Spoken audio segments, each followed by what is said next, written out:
a web any size. Catches thieves just like flies. Look out, here comes the Spider-Man.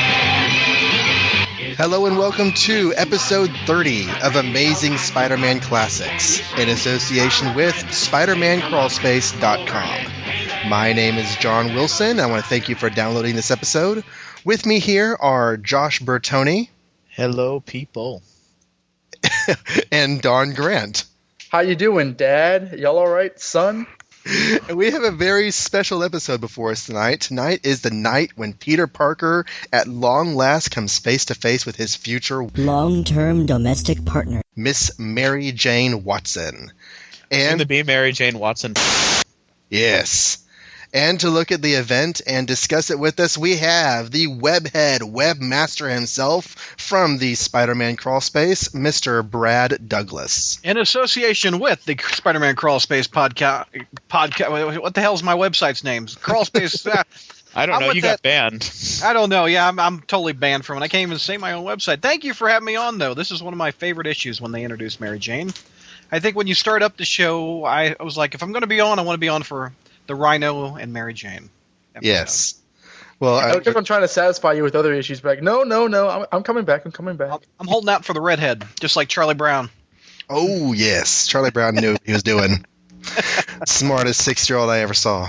Yep, and he was bald, too. Yeah.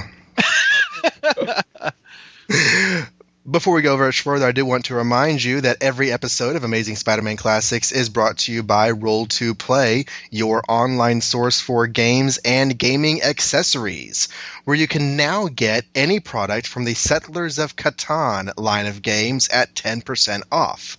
One of these items is the game called Settlers of America, Trails to Rails, which utilizes the familiar Catan hex tile grid to present a map of the United States. Players collect and trade resources in order to purchase, migrate, and build settlements, forge railroads, and acquire locomotives.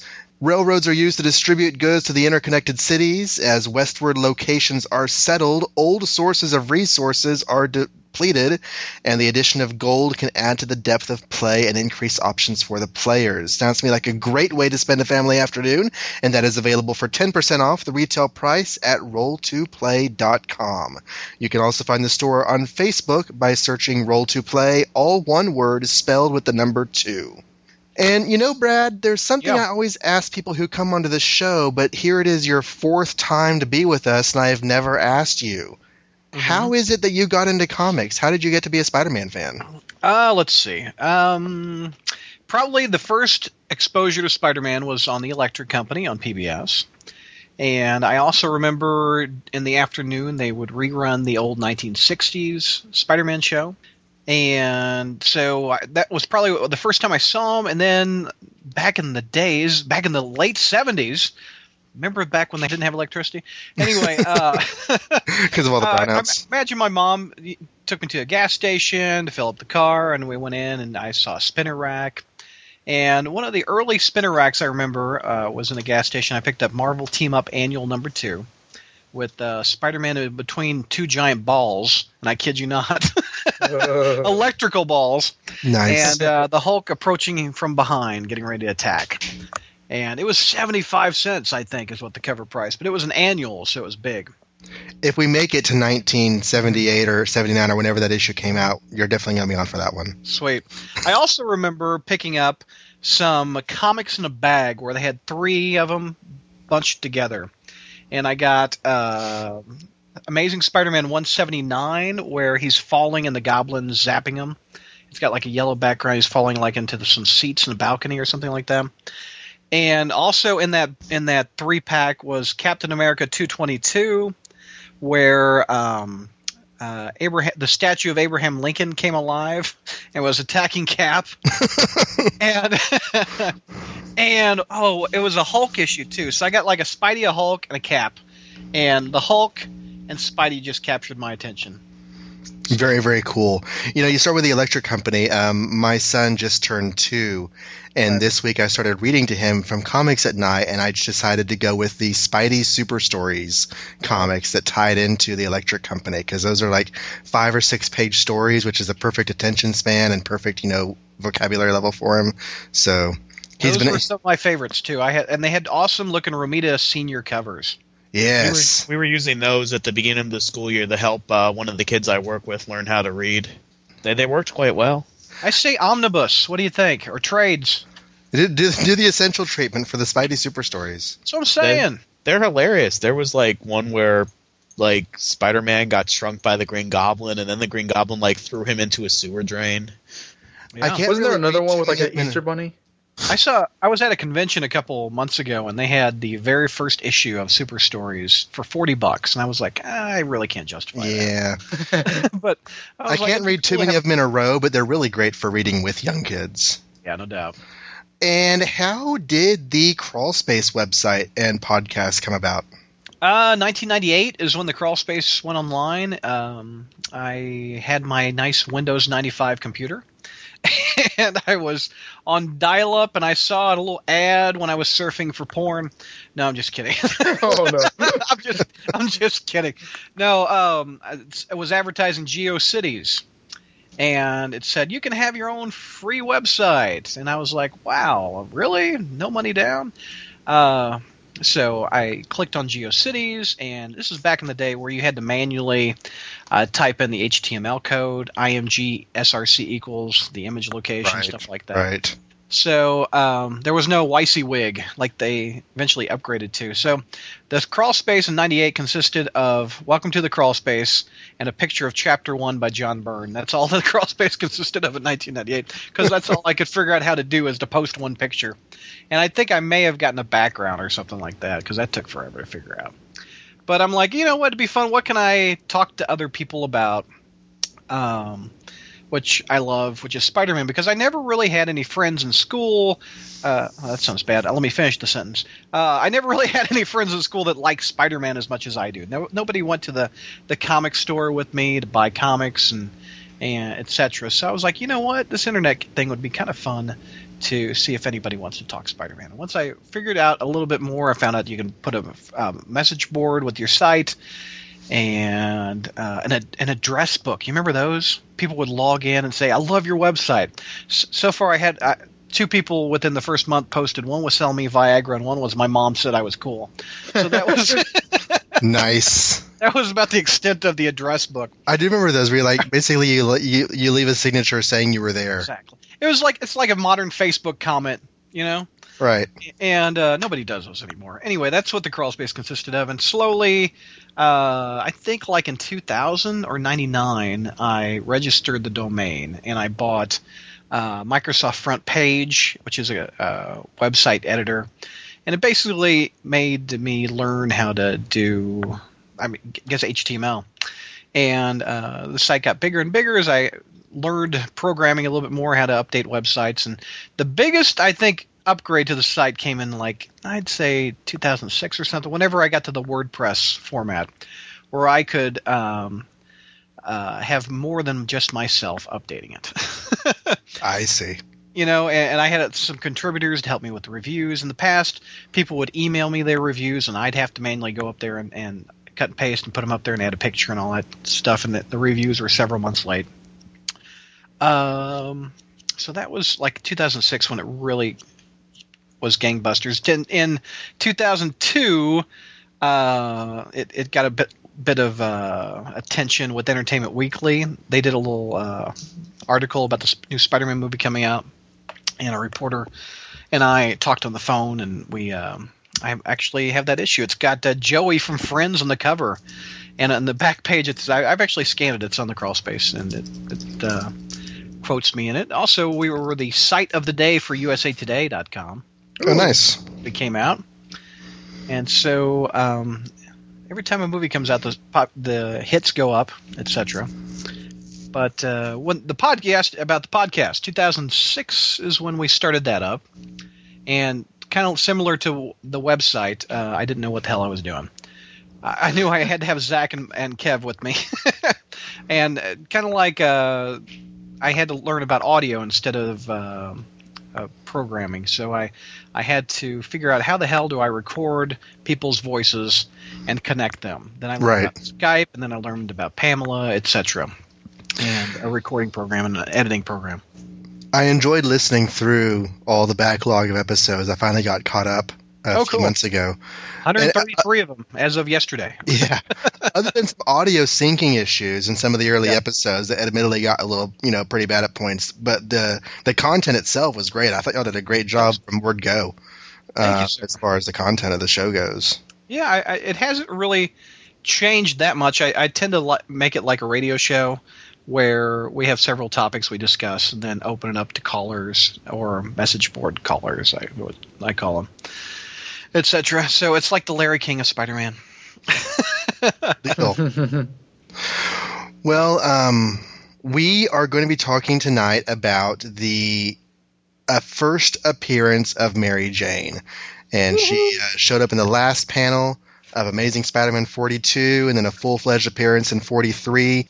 All right, you Amazing Spider-Man Classics listeners, it's time to go to the Classics mailbag and see what you, the listeners, have to say to us. What do we have for us today, Flash Thompson / Peter Parker? We just got a letter. We just got a letter. We just got a letter. I wonder who it's from. Oh, wait, I forgot to do the mail time. Mail time. Anyone know? Let's go blues clues. Here's the mail. It never fails to make me want to wag my tail. When it comes, I want to wail. Mail.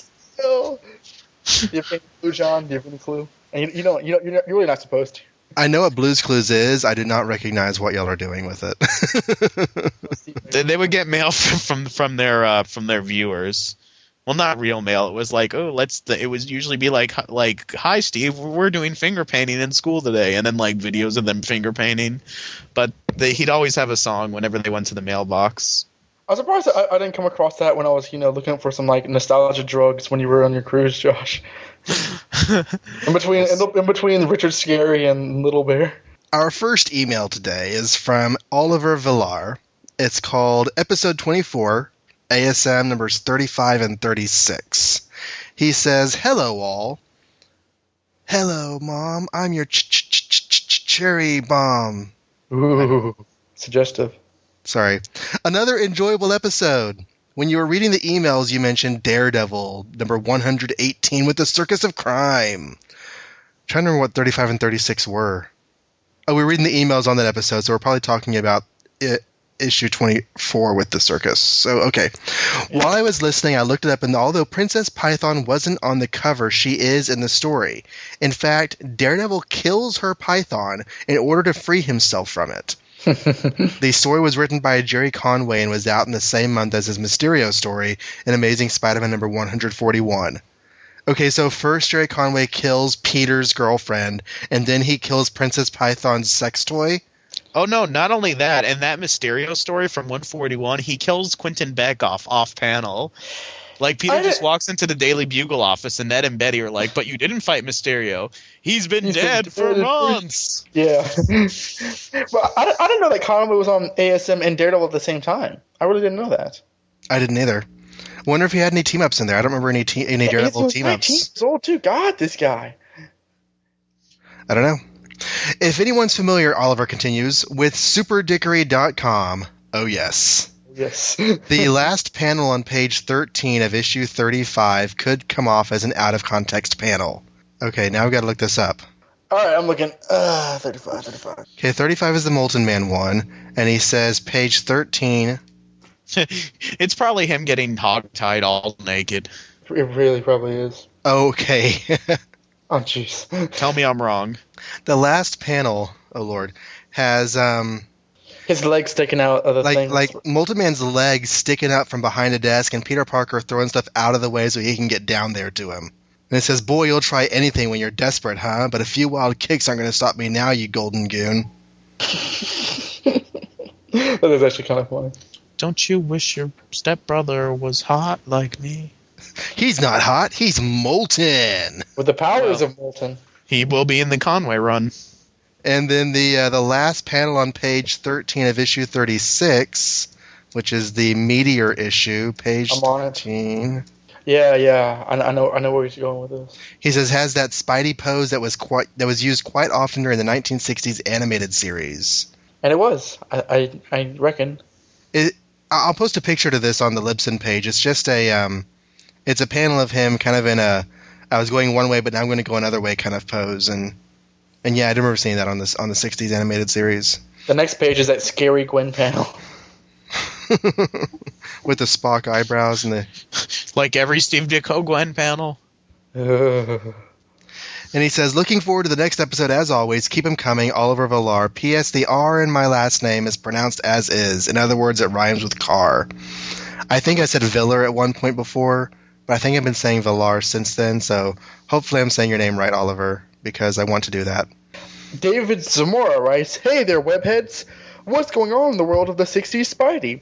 I thank you guys for this wonderful show. It's entertaining, informative, and filled to the brim with laugh-out moments. You guys have led me to purchase the essentials, and I am enjoying them a lot. My only problem is the dialogue, which was written in the 60s by a middle-aged man with absolutely no grasp of teenagers, what teenagers talk like." Oh, you don't say. Oh, really? What do I know? Maybe teenagers do talk like that back then. Anyway, this is a really fun show, and I hope that you guys will last until, at the very least, the 300s of ASM, and the most, the end of comics. We would turn into robots by that time. So, speaking of which, I look forward to John's head in a jar with. Okay. I look forward to John's head in a jar with spider legs, Josh's children replacing him, and Donovan being an android. Mabu-hey! And now let's do a clip of exactly how that would sound. Science, science, science, faux shizzle. Hello. We're bringing that back. Oh my god. He continues. David Zamora, aka Iron Patriot from the Crawl Space. P.S. I put exclamation points and question marks on all my sentences because it's easier to see. Also, why the fudge didn't you do Fantastic Four Annual 3, The Marriage of Sue and Reed? Okay, that's all. Also, you can read this on the air if you want to. I don't think we will, though. Yeah, we won't be doing that. Yeah. We did cover the Fantastic Four Annual 3. It was brief because Spider was only in it for 2 panels or so, but we did cover the book. That is correct. Shitzel. You should read everything in a stilted monotone from now on. Cheesy. My children will replace me after I sire a child. I still haven't officially sired one yet. This one is from Gerard Delatour, the second.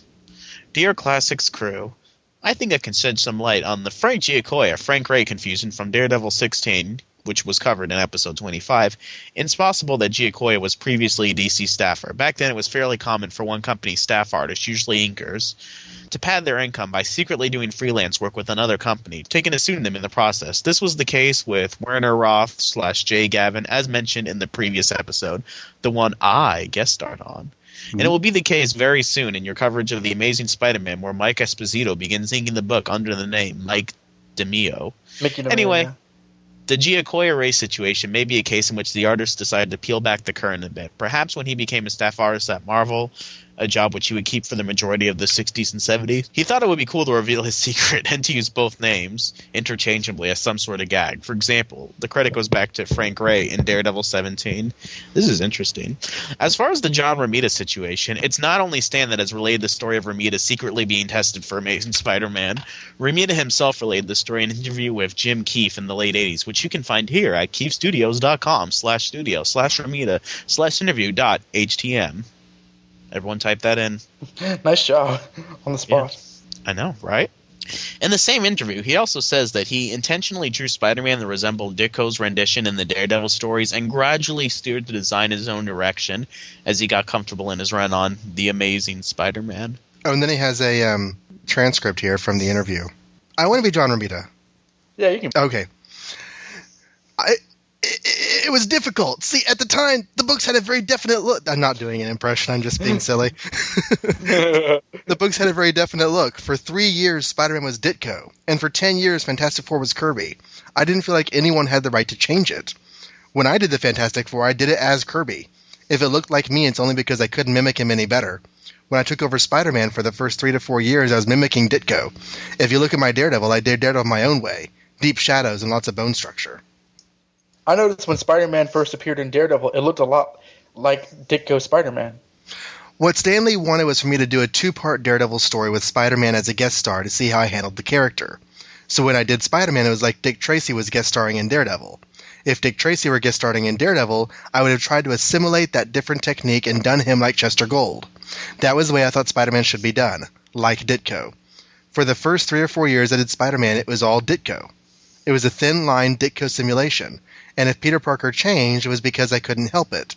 Stanley used to come up to me and say I was making him too good-looking. I was making him too brawny. But I couldn't stop myself. It was the only way I could draw him. I'm not sure if I... I hope this is interesting info to you guys. Until next time, Gerard Delatorre. Interesting, to say the least.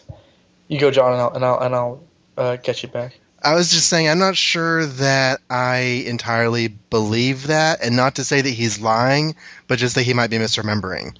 Romita only did the main art chores on Spider-Man for like 20 issues. Yeah, exactly. I was just about to say, like, I'll buy it maybe the first couple of months. 3 years. By then it was John Buscema and Jim Mooney. If you look at like the Romita era, the amazing issues that Romita penciled, you have the first few ones which were inked. Then you have several which he did the penciling and inking, which to me look like classic John Romita.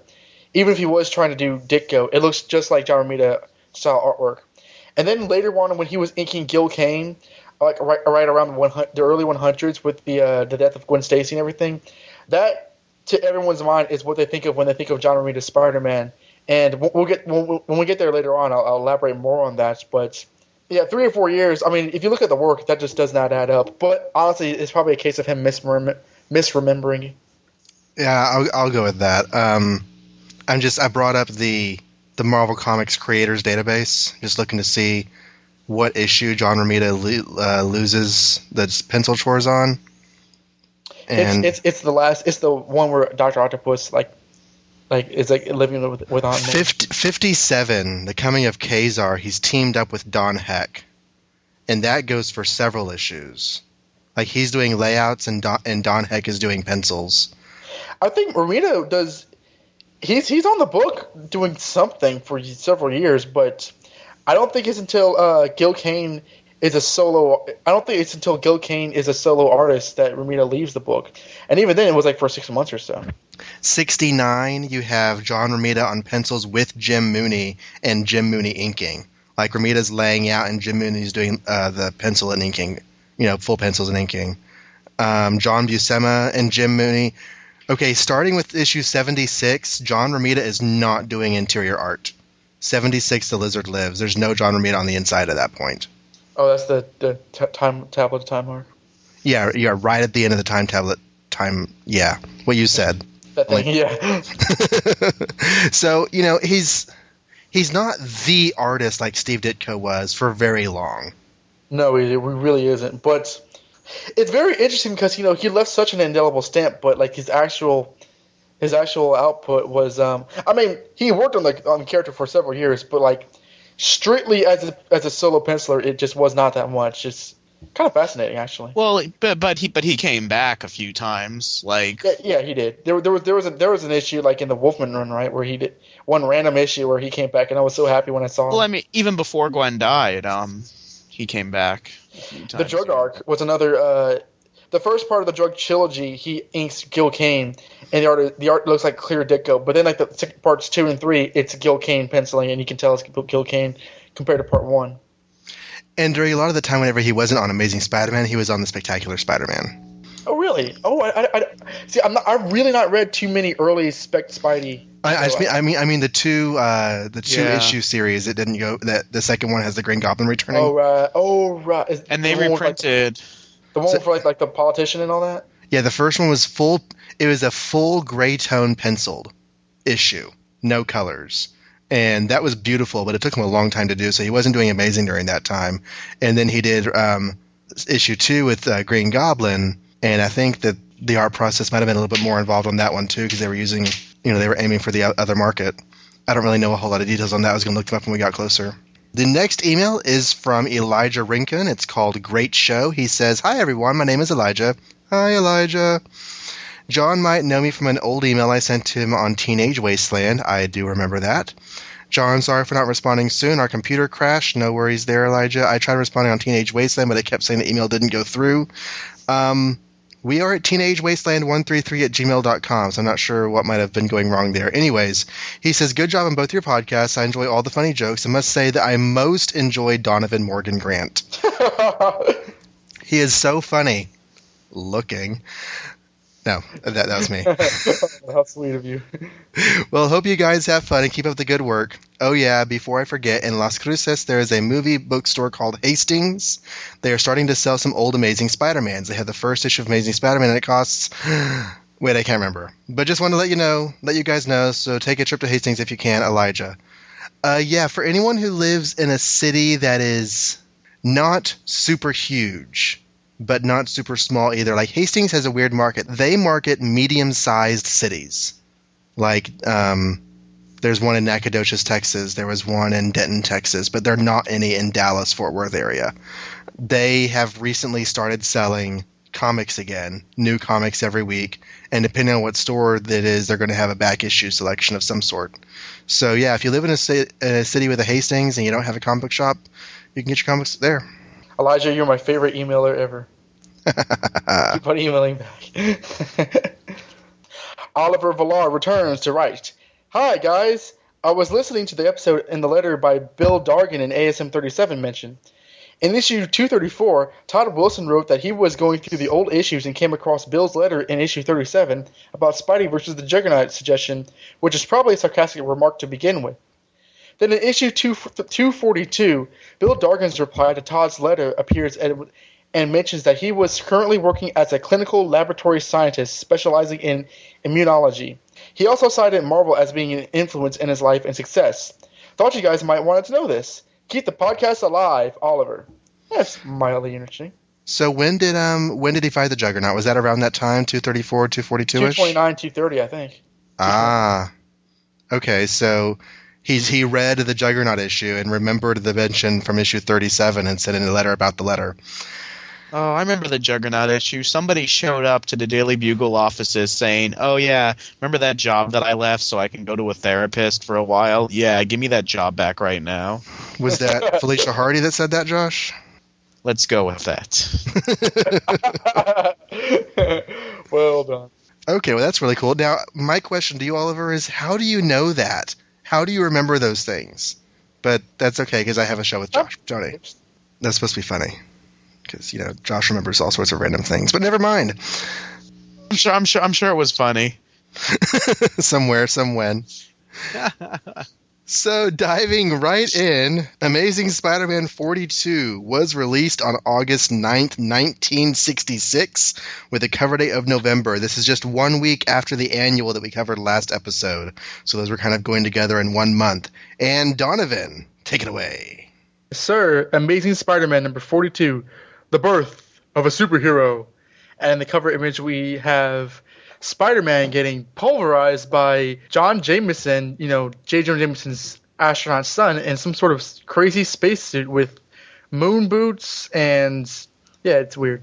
So going into the actual issue and going past that cover, we see again the title of The Birth of a Superhero with the credits, produced by the Batty Bullpen Sweetness Spidey Files, Smilin' Stan Lee, writer, Jazzy Johnny Romita, artist, and Slammy Sammy Rosen, letterer.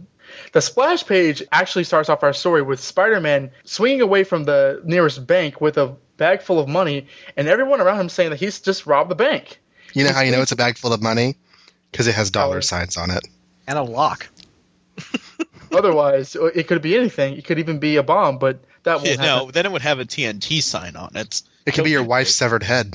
It could be lots of horrible things that this issue doesn't include. So, it could be Betty Brant. That would be really horrible.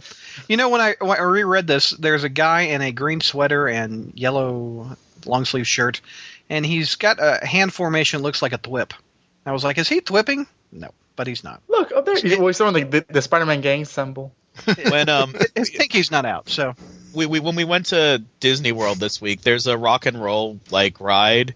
And Kathy was trying to make the rock and roll sign, but she was making the Spider-Man sign. I'm like, no, that's how Spider-Man shoots his webs. You have to put your thumb on the fingers. You're doing Spider-Man. You need to be doing Rockstar. Wouldn't she also be doing, I love you? Yes, you would. That's sign language. Hey, I wanted to ask you guys, how are you guys reading this? I'm reading it in my Marvel Masterworks volume 22, first print from, let me see what year, 1992.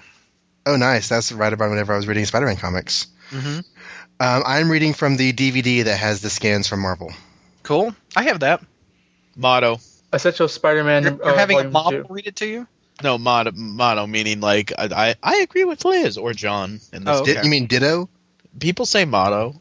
I've I've never heard someone say motto. What's a Me motto? Well, nothing. What's the motto with you? Exactly. What's the matter, you space? Don has written them. Why, when he was a young warthog? I'm reading from Essential Spider-Man Volume 2. Okay. In black And and white. the back issues where the annual is, they're falling out. Oh, man. Was that one of the first prints? Because the binding sucked on those early printings. No, it's not the first print because it's the one with like the white backgrounds and just like the poses.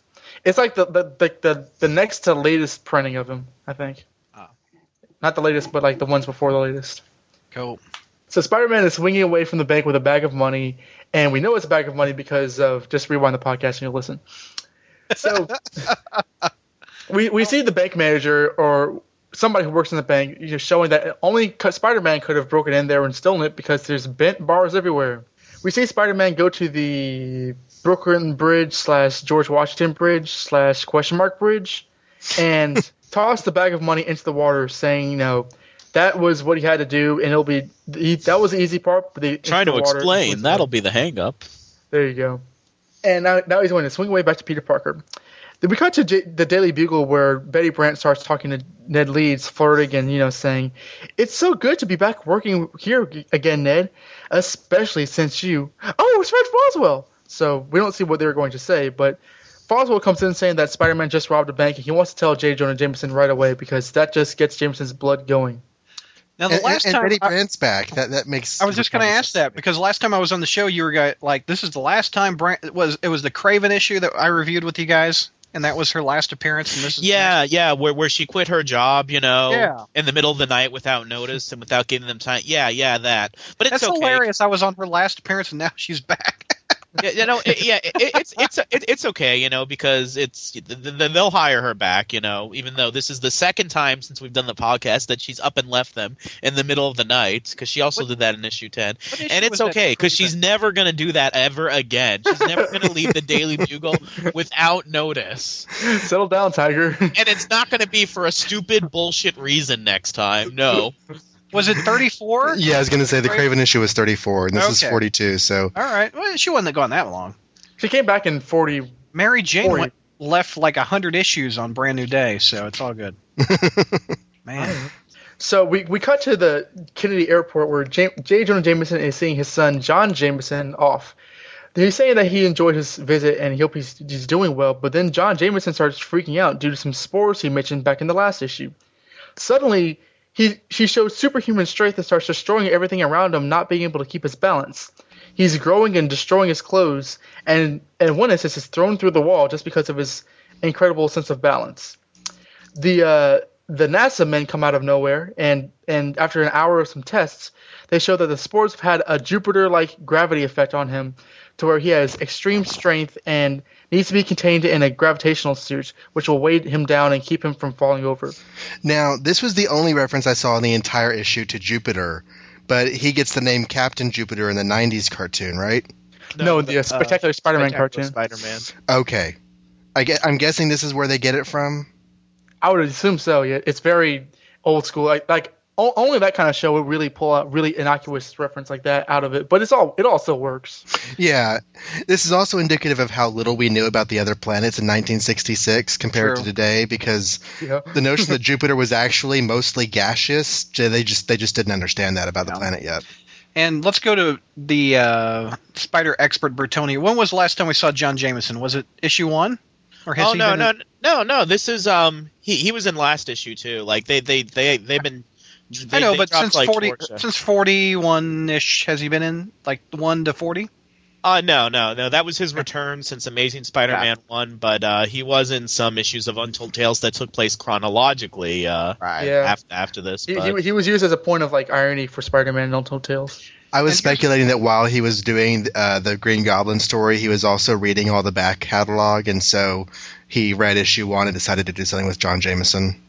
Now, does he come back because he becomes the Man-Wolf eventually? We all know. Yes, that's around 120-ish. Yeah, does he that's show up comedy. again between now and 120-ish? Yeah, He does? he's around during the Doctor Octopus. Oh, yeah. Yeah.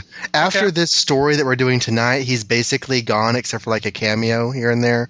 But then he comes back for several issues in a row during this long continued Dr. Octopus story. Where Spider-Man's where brainwashed. he meets What issues Robbie are those? Robertson. Is that 60 something? I think. the late Okay. 50s, early 60s? Okay. He meets Robbie Robertson for the first time in that story, and then in the Man-Wolf story, he's introduced to Robbie Robertson for the first time again. I just looked. That's 55 to 58 he's in. Okay. And just a couple other cameos besides that. And then there's the Man-Wolf in the 120s. Right after Gwen and Green Goblin die, the Man-Wolf story. Right. There's that cover, oh no, not like Gwen! That's how you know it's right after Gwen died. Anybody have that power record of the Man-Wolf No. back in the day? This was awesome. I actually put a YouTube video up on the crawl space a couple weeks ago. Someone Oh, right. played the record, and then they scanned the images of that issue. So the concept of Jameson becoming, a full-fledged superhero is brought up to his father, J. Jonah Jameson, and he starts to freak out after everything he said about Spider-Man. But after me spending months writing editorials against superheroes, trying to ridicule them, to cut them down to size, still, there's a difference. My son isn't a phony superhero like that fink Spider-Man. So at this point, he gets a call from Foswell that Spider-Man's allegedly robbed a bank, and he couldn't be happier. So he tries to convince his son to take Spider-Man in and become an actual superhero, not a menace. And he turns to this sort of like really whimpering voice, trying to portray pathos and sympathy to his much larger son. And he actually says, "Don't you see? The webhead has fooled everyone all this time.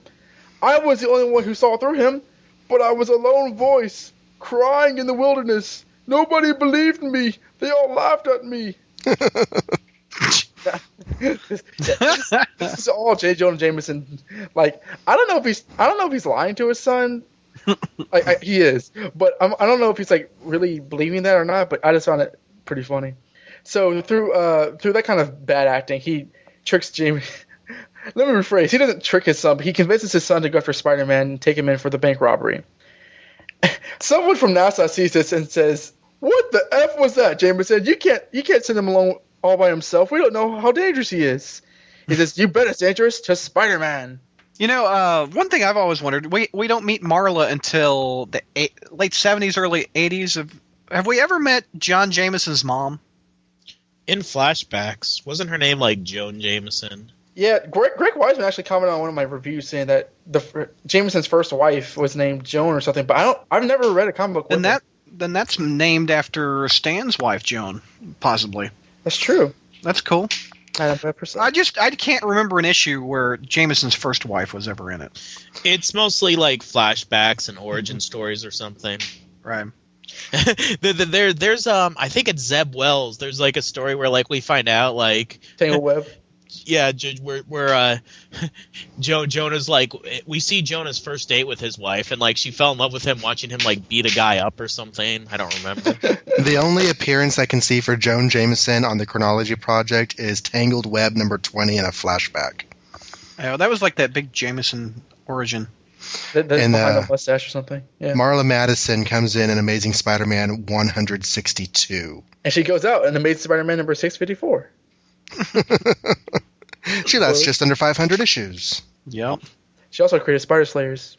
I've Because never we have heard that to- mentioned before in every single appearance that she's had the past 2 years. Exactly. Now, is it true that they were married, or were they just in a committed relationship? The James- Well, nobody marries the Marvel Universe. Okay, just checking. all those rings they're wearing, yeah, they're mood Yeah. rings. Oh, gotcha. So from that scene, we cut back to the Rhino who we saw taken out in the last issue, and the scientists are trying to wonder just what gives him this incredible power. Is it the costume? And they can't even get the costume off. They can't even get tranquilizers through his body. Elsewhere, we see Foggy Nelson being appointed by a judge to take over the Rhino case and represent him in a court of law.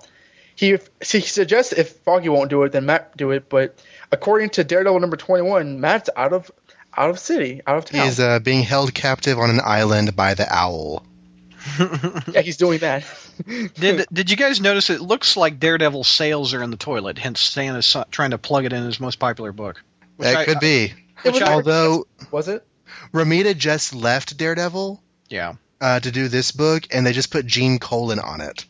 So it might be that they're trying to get into over there to look at the new art. And Gene Colan did pretty well on Daredevil for a long time. He even came back in the 90s to do some stuff on Daredevil. Really? Yeah, he did. I read it. I don't know that. I would be surprised if Daredevil was like selling poorly. I know it was never a top seller for a long time, but as far as I know, Daredevil didn't ever sell until the 80s and late 70s when Miller came on. It went bi-monthly for a while and was on the verge of being canceled whenever Frank Miller came on. Iron Man went bi-monthly several times, was on the verge of being canceled a few times, but kept on coming back. Yeah, that's what I think. Because like, you hear like the Hulk and X-Men getting canceled, so I was wondering I guess just because they're selling poorly doesn't mean they were canceled. Or I think the story I heard about the Hulk is that they could only produce so many titles or something like that, and the Hulk was actually an okay seller. But I don't know. Anyway, I seem to remember reading an answer of Stan Lee saying something about why the Hulk canceled, but I don't remember exactly what he said. While Foggy Nelson is, nice and quietly being appointed the counselor and appointed attorney for the Rhino busts open. He's suddenly conscious and starts beating everybody up. He is impervious to bullets and smashes through a brick wall. But then, men of science tranquilize him with spray tranquilizer guns. I didn't know it was possible. Stomp. Did you? Yeah. I love those huge sound effects. Batoom, brack, stomp, Slack. I know Slack was the sound effect either. Yeah, they sprayed a tranquilizer thing, but, because it's selective air. Like, it only goes to the part of the room that the Rhino's in. So They don't even wear gas masks. yeah, like, how come That's they're not funny. breathing this? That's funny. They're all How long can we hold him? We can't keep him tranquilized indefinitely. He might even develop an immunity. Then what do we do? How can we hold him? I don't know, but it's a problem that must be solved, and quickly. If only we knew its origin! But then we go back to ESU, where Peter Parker just parks his newly bought motorcycle, talks to it as though it were a woman, and meets his friends Gwen, Harry, and Flash. I say friends. Stay there, sweetie. Don't get too lonesome while I'm gone, baby. Check out them wheels. Check out the hubcaps. Yeah. 24-inch rims. On the Impala. Sorry. Poor Peter. Who's Parker talking to over there? His wheels. Who else? I bet you take that cycle to bed with you at night. Oh, and that's why it's Peter Parker's only had like one girlfriend at this point in his life. And it was Betty Brant. Well, the motorcycle does vibrate as you ride it. I don't want no banana in the tailpipe. Reference to what movie, anyone? A Muppet movie? Oh my God, no. Baby's gonna make That's from Beverly Hills Cop, Eddie Murphy. He puts the banana in the tailpipe. Of the Oh, cops. right. Yeah. It's getting a little late. I don't. I barely remember what character this is. Romita's Gwen is just attractive. Well, he calls her a pinup in the last issue, so. My goodness. A lot She's better pretty- looking than last time I saw her with the Ditko issues. He's starting to change her. Of course, we have the headband now. I think The this is infamous headband. the debut of the headband. It is? I think. Okay. But she, even when Romita started, she still had like really arched eyebrows like Ditko would draw. And I think he's slowly softening her. Yeah. And intending it to be a process. Or maybe he's not even consciously doing it. But he's definitely softening her over time. What's up with Harry Osborn's receding hairline in college? I feel bad for him. It's not a receding hairline. It's sort of like a widow's peak, where it's just, for some reason, his hair grows to that V shape. Yeah. Gwen's got one too. 19-year-old male pattern baldness. Yeah, first headband, which like is attached to her skull, like now in every single flashback that she's in. Yeah, every single flashback. Not chronological appearance, but the flashback. She's like, when I didn't save Gwen, her headband, it died with her. You're right.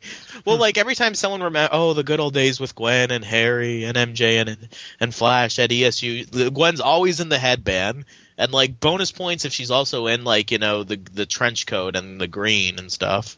Well, to be fair, Harry's always with the bow tie himself. I mean, he didn't always wear a bow tie in the later issues.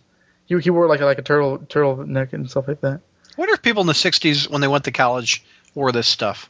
No, absolutely not. Yeah, Really? right. I mean, like the sport coat and the tie and the... If you were nerds.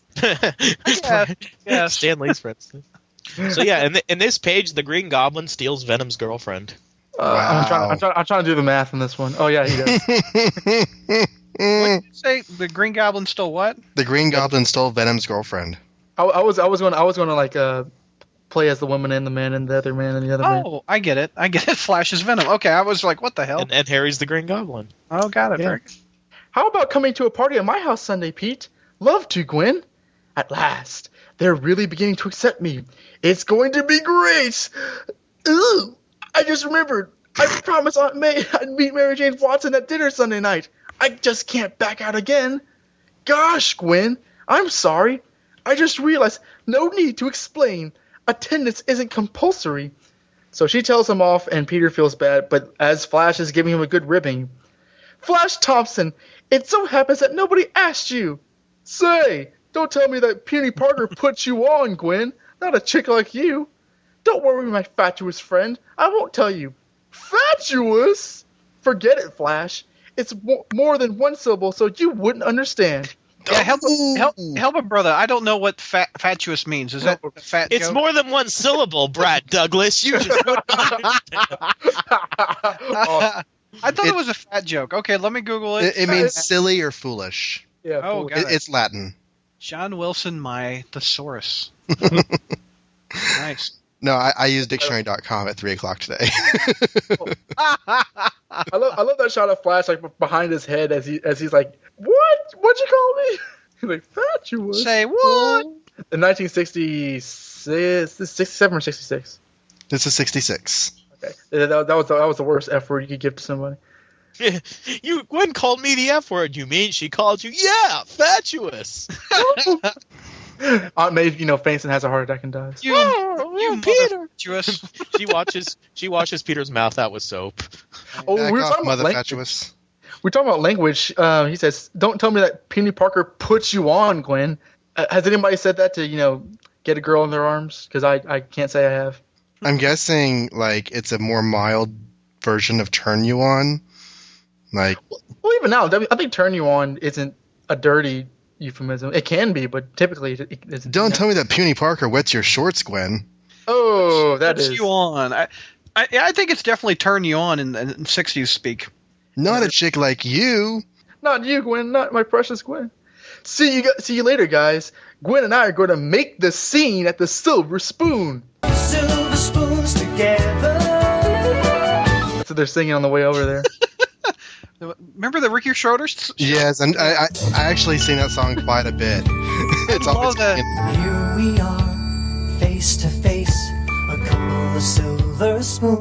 The musical episode, I'm telling John, I don't know what you're talking about. Put the music behind us. Oh my god. you. It was an 80s Wow. sitcom. This Yeah, back in the 80s, Don, there was sitcoms. Yeah, I was only like less than double digits months old. this billionaire adopts this boy and basically turns his mansion into this fun house for the kid. There's a train that rides through the living room, and Had video games, dude. yeah, In the living room. Amazing Spider-Man Classics was filmed before a live studio audience. Yay! In association with. Hey, is dinner ready? Oh! Don, you gotta Sit on it. go to YouTube, type in Silver Spoons sitcom, and you'll. never can remember the fourth line, making it go, making it grow. I always sang, hoping to find we're two of a kind, pretending we're gay, every day together. So, what was a Silver Spoon? I thought they always went to the coffee bean. Now the Silver Spoon is the Yeah. Ditko version. The Coffee Bean is the Ramita version. Correct, Josh? For the most part. Yeah, I mean, have they had Silver Spoon prior to now? I think Yeah, this they have. first mention. Okay, it's yeah. gonna be the coffee bean soon. Yeah, it's going to be the coffee bean very very soon. When but yeah, Gwen turns into like typical Gwen Stacy design, they'll have coffee bean. So they've never gone to the Coffee Bean or this aka Silver Spoon before. Oh, it's two different places. In Spectacular Spider-Man cartoon, they both exist separately. Though in the '90s series, they had the coffee bean. I don't I'm have talking my, about the comics. I don't have my index with me to look up the Silver Spoon's first appearance. Like, Oh well. Like they know and we don't. Ha ha ha. What folly. Read Peter Parker's next speech balloon there, Don, because I need to point something out to you. Okay. See you later, guys. We're gonna make the scene. The Silver Spoon. It's like an Aesop's fable, Flash. You needle me about your Oh no.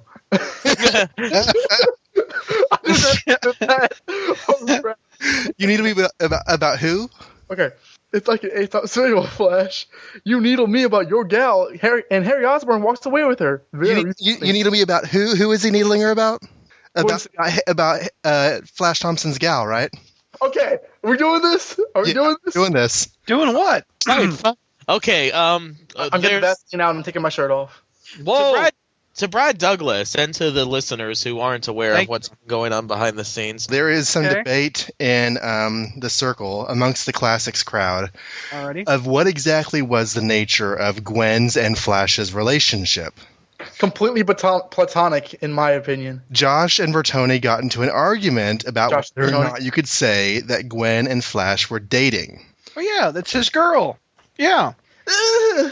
References in the upcoming issues to the fact that they're dating. Like, there's one point where it's Flash and Harry and Peter, and Flash is like, "See you later, guys. I'm going on a date with Gwen to the Silver Spoon." And there's a few references. And then when Flash goes away to the army, all these guys are like, "Who's going to take Flash's place with you?" And then she says, "Guess I'm up for grabs." So there's references to them dating. As stupid as this sounds, I don't know. I always took those things as very light of heart. I mean, even Peter, when he says "needle me about your gal," Flash is very funny. He's not like going to beat up Harry. He just stands there and does nothing. Well, because they're not going steady. I mean, Gwen's allowed to date whoever but there's references. Steady in college though. I mean, that's more of a high school thing. Well, whatever you want to call it. And see, then it becomes, how are you defining the labels? Yeah, I guess. Because I think that they're dating. They might even, I don't think that they slept together, but I wouldn't be surprised if they have. I think that they're dating as much as Peter and Liz dated in high school. I disagrry with that. I think it's slightly more than Peter and Liz. Because Peter never cared. Exactly. Well, no, I don't know what else you need, Dom, because there's like multiple characters. Gwen makes reference to them dating. Flash makes reference to them dating. Peter makes reference to them dating. I mean, half the time the characters aren't really serious about it. That's my only thing.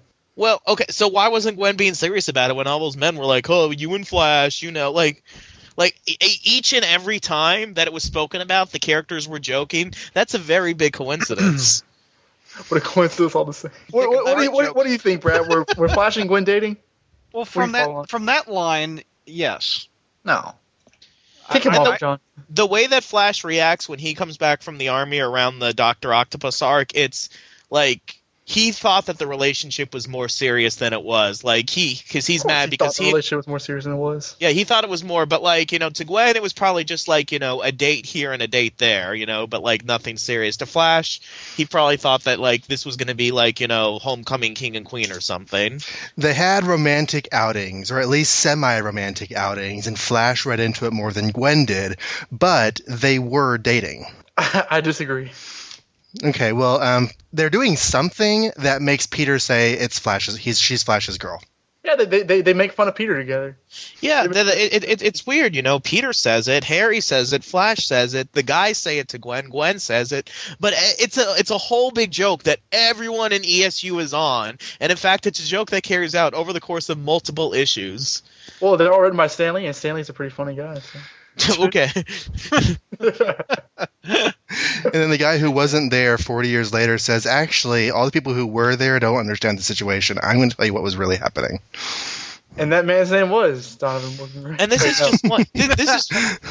This is just one issue. I mean, we're going to get to more issues where they make reference to it. So it's okay, Don. You're allowed to be wrong. Wow. I'm gonna leave the call again like I did last week. There's overwhelming evidence to the contrary. It's not overmoving. I'm missing the Oh, Gwen, Peter, Flash, Harry, like He went up 15 octaves with that shit. yeah. No. Whoa, whoa, whoa, whoa. Okay, that's probably enough for now, but I did want to make the point. Yeah. I've forgotten about it. This isn't over. I still very much make my claim, but whatever. It's not over. We'll just continue to stack the deck against you. And by stack the deck, I mean just read what's on the page and show it to you and have you deny it. Oh my god. Anyway, on page 9, Peter walks down the steps with a Star Trek fan coming at her in a green shirt with a Star Trek. So to meet Mary Jane Watson on Sunday as I am to meet the Hulk. She'll probably look like him. So Peter's thinking about women, as he's often want to do, and then that thinking on his motorcycle turns into swinging as Spider-Man. So he's web-slinging around town until he sees the Colonel in his spacesuit. So he recognizes the Colonel. You know, he's not really caught unawares. He's just like, hey, what's up, playa? What's going on? But, you know, Colonel Jameson is like, That's oh, awesome. really? You robbed that bank and you try to play nice to me? And so he punches him out. The two battle for a bit, and he manages to break off Spider-Man's webbing, as every single villain does.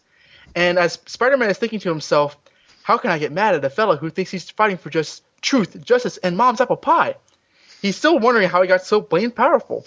So the battle continues until there's one point where after he throws a blow at Jameson, he just shrugs it off and starts walking towards Spider-Man like Frankenstein's monster. Spider-Man webs some flying bricks and slams them into his face, and then... And as a result, John Jameson misses his wedding. The brick in his face. He's a brick house. She-Hulk is waiting there at the altar. One moment in space. Hey, look, there's a red bird on the left. No, just kidding. So Spider-Man is able to subdue him for a little while and starts running away, trying to think of a plan. He flashes back to the incident where he took the money from the bank with the following dialogue. Of course, the one thing I can't tell anyone is that it all started when Peter Parker's spider sense warned him of danger. So for some reason, Spider-Man thinks to himself in the third person, as though he were not Peter Parker. So it's, in the flashback, his spider sense goes off to the money bag, so he goes into a nearby closet and thinks to himself, payroll bags don't usually contain bombs, as far as I know. I've got to get back there again. Or fast, dollar as bags. Spider-Man. He webs the guards, not making his case as a superhero at all. Grabs the bag and throws it away before it explodes and destroys everybody. He swings back to the Daily Bugle just as Jameson's yelling at Foswell, and after they have a repartee, which I'll eventually recount, he tells him to call the bank and tells him that they won't be missing any money because he didn't steal any money, and therefore call off the manhunt with his son. Jameson does just that, just as his son walks in there with a grimace. John, you're all right? Never mind about me. Fine. Sorry, go ahead. Never mind about John. Never mind about John Wilson. You talking to me? Where is Spider-Man? He was just here, but he got away. I just learned something. There's a chance that the bank wasn't robbed. He may actually be innocent. I don't care what he is. I owe him something, and I'm going to pay it to him in spades.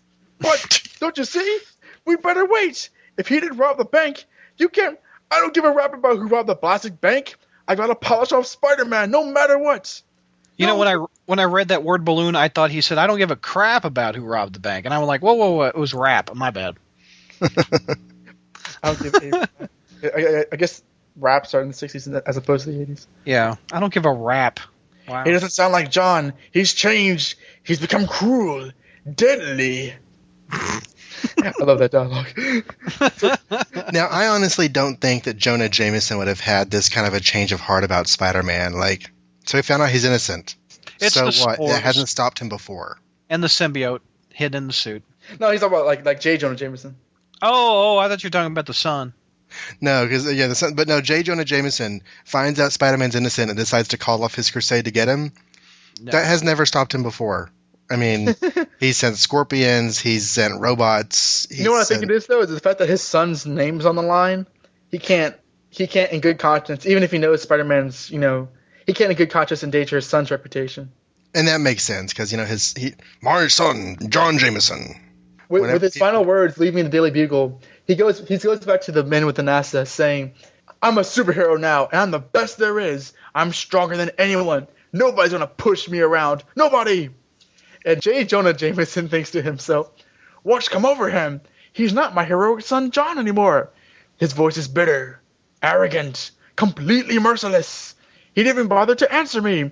He's become like a stranger." So we cut to the middle of the night where Peter Parker is lying in his bed, fast asleep, until it's no use. I can't sleep. No sense even trying.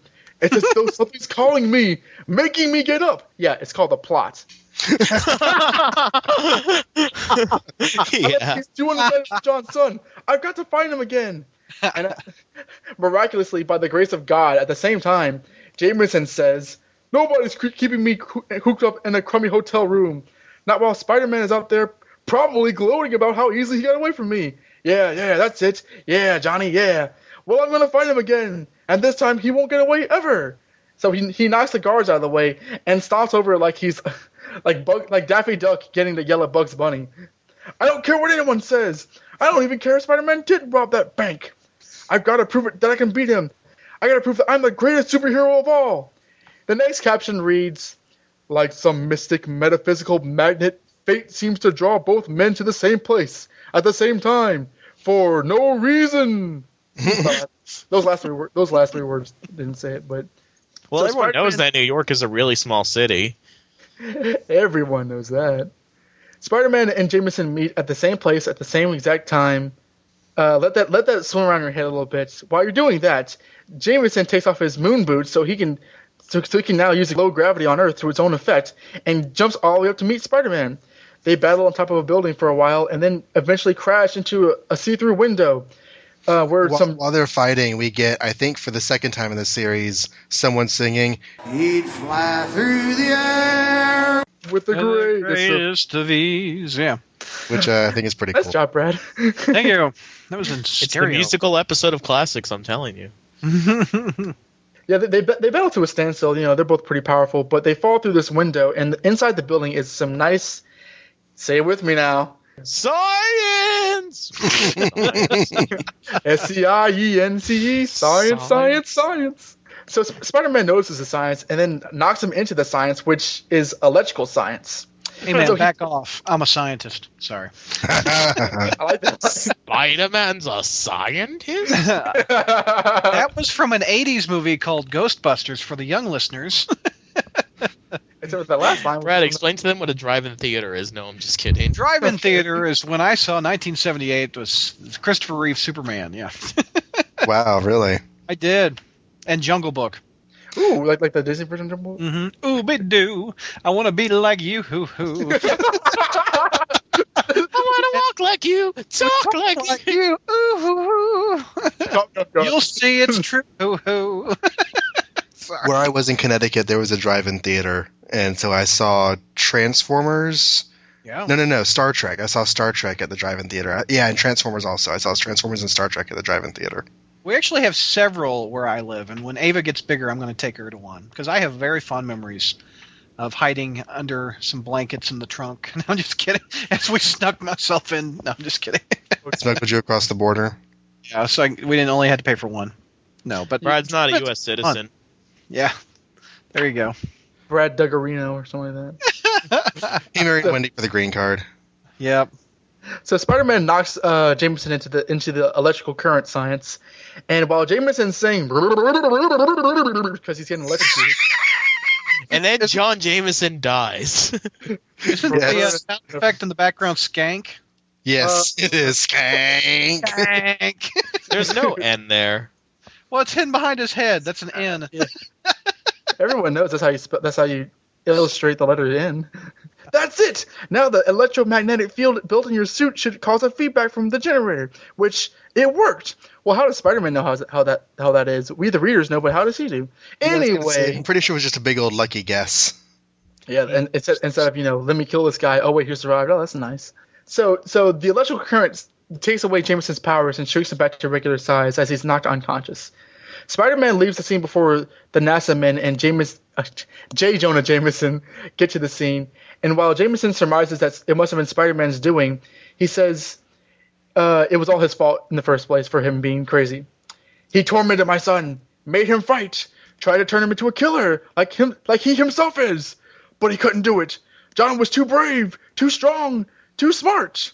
So, Jameson acting like a douchebag back then, it was all because he was too brave. The day is saved. Spider-Man wakes up on a lazy Sunday morning or even afternoon because he just slept in. He's all ready to, like soak up some sun and fix his bike and, just take the day however he wants to. But then Aunt May walks in and reminds him of his date with Mary Jane. Mary, my blind date. I completely forgot. Why not just let spice bugs eat me? Okay, now listen. This is what Aunt May says. Peter, dear, shouldn't you be getting ready? Remember, you'll be meeting Mary Jane when we go to Mrs. Watson's for dinner in a few hours. Why does he need to be waking up and getting ready if he's going in a few hours? Early to bed, early to rise. I don't know. Is that how long he takes in the shower? Because that's a really big hot water heater. Well, it says a few hours later from the fight, and the fight happened at midnight. So he slept. I mean, the fight was at night, and he slept, and now he's getting up. And she says they need to go in a few hours, which means that you have time to laze around. Oh well, it doesn't matter. Stan is reaching the end of the book. He's got to wrap this shit up. Okay, that's what he's doing. I've spent months trying to avoid Mrs. Watson's niece. Oh well, I might as well get over with and meet her. She might not be as bad as I expect. She'll probably be worse. Yeah, that'll happen.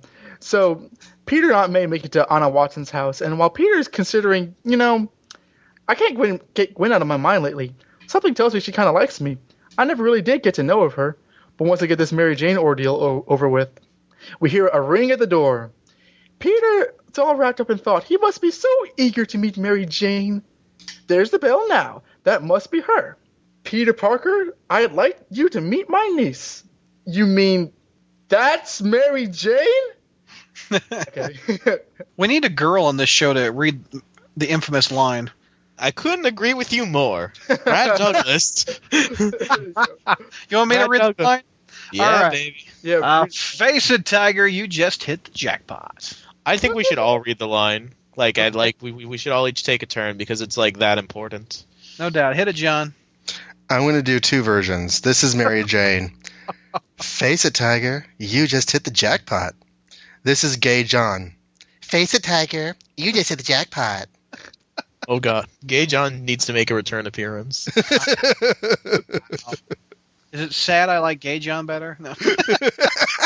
Okay, now, Donovan, you do it in the style of Billy D. Williams. No. He does Billy D? Face it, Tiger. You just hit the jackpot. With a Colt 45. It was like Glenn Quagmire.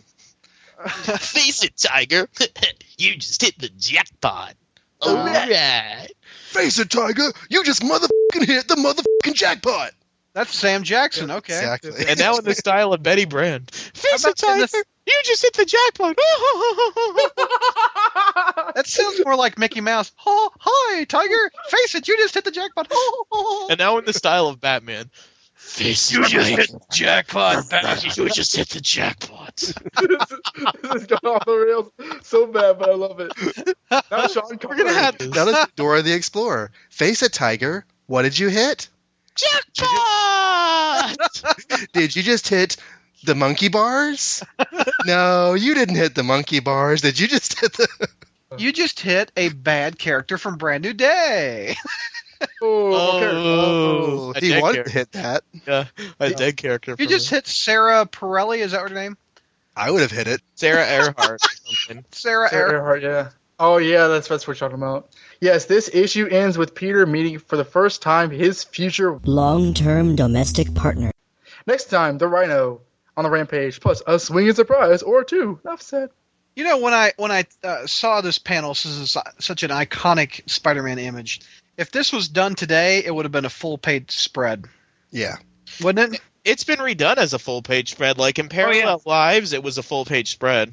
Yeah. Spider-Man Blue was a full-page spread. Full-page spread. Yeah. But it's such a small panel, and it's such a memorable Spider-Man image. And it's memorable because of, like, this is the hottest person that's ever appeared in this I think in Marvel Comics since its inception, more or less than like anything. It's really like when you look at every other female character in all the other series, she's the most like what sets her apart is she's dated now, but like compared to everyone else, it's so interesting how everybody's so dated compared to her. I would love to know what Ditko's version of Mary Jane would have been. Yeah. I really like Aunt Anna. It would have been Benny Hanna? What? Aunt Anna or somebody. Oh, I thought you said Benny Hanna. I'm like, what? She would have had another plant covering her face, like in every other Ditko. We never find out what she looked like. Mary Jane. Face a tiger, you just hit the flower pot. Mary Jane, you're standing behind those vines that are hanging off of Aunt Anna's porch. Oh, sorry, let me move over here. Oh, no, she's behind the Christmas tree. Oh, well, I'm too polite to say anything. And now he's going out the window. He must really be Spider-Man. It's now, as William Shatner, face it, tiger. You just hit the jackpots. It's like Stan waited until he got Romita Sr. to do the cheesecake. Cheesecake, yeah. But I mean, again, Romita Sr. was an alumni of Romance Comics. Exactly. I mean, she's straight out of Romance Comics. And I just like how even in just this one scene, we already get a really, really good idea of what Mary Jane's personality is going to be like. She's meeting this boy for the first time, yet she's fully confident in her own, sex appeal. She's footloose. She's fun-loving when it comes to men. She's totally flirty. And it's just, her body language is going to be a fun character on the screen. Yeah, I mean... Now, reading it in hindsight, I know when we back in the 60s this wasn't a factor, but... in Parallel Lives, she's known since day one of Spider-Man who Peter is. So, do you think she's that confident because she's like getting to meet Spider-Man? Actually, the opposite, because in Parallel Lives, you see that she was just as nervous as Peter was about the meeting. And she was like a similar thing. She was going about the business of her day, and then she sees an article about Spider-Man, oh no, my blind date with Peter Parker, I completely forgot, or did I want to forget? Oh well, might as well get this over with. And then she puts on her brave face. It's been she basically pretends like she doesn't, she doesn't pretend, but she basically, if she didn't know, I think she would act like this way anyway. So she's doing her Mary Jane mask that she would normally do through life anyway, because she's actually full of pain and angst inside. And I think Parallel Lives 89 or 90 it came out, and that was the last time I read it, so it's been a long time. But wasn't there was an Untold Tales of Mary Jane? Yes, I was going to mention that because and she was younger than this. When Peter was still in high school, Mary Jane, who was 14 or 15 at that time, sees him fighting the ball and stuff, and she has all these thoughts because she knows he's Peter Parker. So she's like, I'm not ready to meet you, Peter Parker, but I will be soon. Just you wait. In issue 42 is your title. Yeah. So then Untold Tales, what happened? She just saw him from afar. She watched him. In fact, she followed him around. He kind of sees stay back, miss, but he doesn't really look at her. And he's Spider-Man. I remember that cover. She's got sunglasses on. There's a reflection. Who's that girl? Na na na na na na. Pobrecita, bonita. Who's that girl? Yeah, that's what it says on the cover. Well, no, she found out who he was. Chronologically, she saw him raking leaves before he was ever Spider-Man, and she thought that, he looked kind of cute in a dorky sort of way. This was during one of her visits to her Aunt Anna when she was with her sister and her mom. The night that Ben Parker was shot, she didn't want to be around all the crying and all the drama, so she went to look out the window and she saw Peter change into Spider-Man. To avoid drama, she saw even more drama. Yeah, pretty much. So then she went out to a party to forget about it, and then one of her other visits, Aunt Hannah wanted her to go out on that date with Peter, and she avoided it for a while. If she saw Spider-Man in a battle, she would kind of follow him around. That's one of those things that's been twisted by certain people on the internet as well. Everyone knows that Mary Jane was a superhero groupie because she was always following Spider-Man around. But that was just one issue because she happened to be by the battle and she was curious. Is that the one where she's dancing and Captain Stacy's hypnotized? No. And this is off topic too, but in my opinion, my second favorite character in Spider-Man is Mary Jane, and to have her. Who's your first favorite? Sorry. Spider-Man. I'm just kidding. Spider-Man. I mean, Dr. Octopus. Yeah, I love Aunt Anna a lot. So does Peter. I'll see you next time. I think since what year was this book published? 1966. 1966 until 2011. 8. The end of it. The end of 07 is when One More Day happened. End of 07. Which we don't know anything about. kind of a constant. I mean, there was a period where he proposed and she left, but she came back during JRJR's 240-ish. And from 240-ish to 2007, she's been a constant in the book. And I think that 100-issue run recently where you've taken her out to have a whole bunch of shenanigans. It's just every time she shows up, I am so glad to see her because I've been following her since the beginning, and I think she's an integral part of Spider-Man's story. And I think she's one of the more fascinating, like, written fiction characters, just because of the way she comes on, like, how she you know, I don't want to get too deep about this, but she does say a lot. She does actually say a lot about femininity and all about how women carry themselves and how they present themselves and what they choose to present themselves as and what they really are and how they choose to live their lives, just in terms of before and after she hooked up with Spider-Man. I think I didn't start thinking about this till after she was gone in Brand New Day, and she's really and I kind of like her a lot more than I used to a few years ago. She really is an interesting character, just in terms of when you think of her, what her mindset was like during all of this. Yeah, don't you guys miss her in the modern books? Yeah. Well, I miss mean, her a lot. she's around in the modern books. And I hope that this doesn't derail things too much, because this is a debate. Like, on the one hand, I don't like what they've done with their relationship now, and on the other hand, too, I don't like her being gone. But if they're not married and they're broken up now, it faces the problem of how do you have her be like the supporting character and be in the books regularly, like after they've been married. It's like, it's like if you're doing a sitcom, like if everyone loves. Yeah, it's like if you're doing a sitcom and then, like, the guy divorces his wife or something, but somehow his ex-wife is, like, still hanging out with him at, the coffee shop or whatever and hanging out with his group of friends. At one point it's kind of weird to have her around when they're trying to move on from that period, because this isn't like a girl that he dated a few times and now they broke up and she's with his friends group. And I think that's what they're totally setting up Carly to be the fall, to get back with Mary Jane. I think that's what they're taking a couple years to do. I think the long-term plan is to get Mary Jane back in the book. I'm not saying George, that George disagrees with me all the time on this, but I think it's true. I actually asked you guys that question in the past crawl space. Yeah. And I'm not saying that I don't want Mary Jane in the current books, because I want, but... No, but you're right. If you're in a long-term, deep relationship with somebody, It makes that sense. ends, the only thing you can do is part ways. You can't just start being friends and keep hanging out together, because that's going to be painful for both parties. The person who wanted to break up and the person who didn't want to break up are both going to be hurting there. So, Don't get me started. and for the comic fans, it's hard too, because they want. I mean, and that's one of the things that I will say Brand New Day did the right way, was that they waited a while before they had Peter start dating, and they waited a while before. They waited a while before they had Mary Jane come back. That way they could give it, some time. That's one of the things that I think that they did, okay by. Right now we have a dynamic that is similar to what it was before they got married, where Mary Jane is coming and going in the story. And, for the 20 years before they got married, this is the way it was. Well, this is the way that a lot of the current writers, I think, prefer. I don't know if they actually see it this way or not, but they prefer to view her as like, Ace it, Tiger, Dad, Son, Hepcat, Groovy Man. You just hit the jackpot, ha!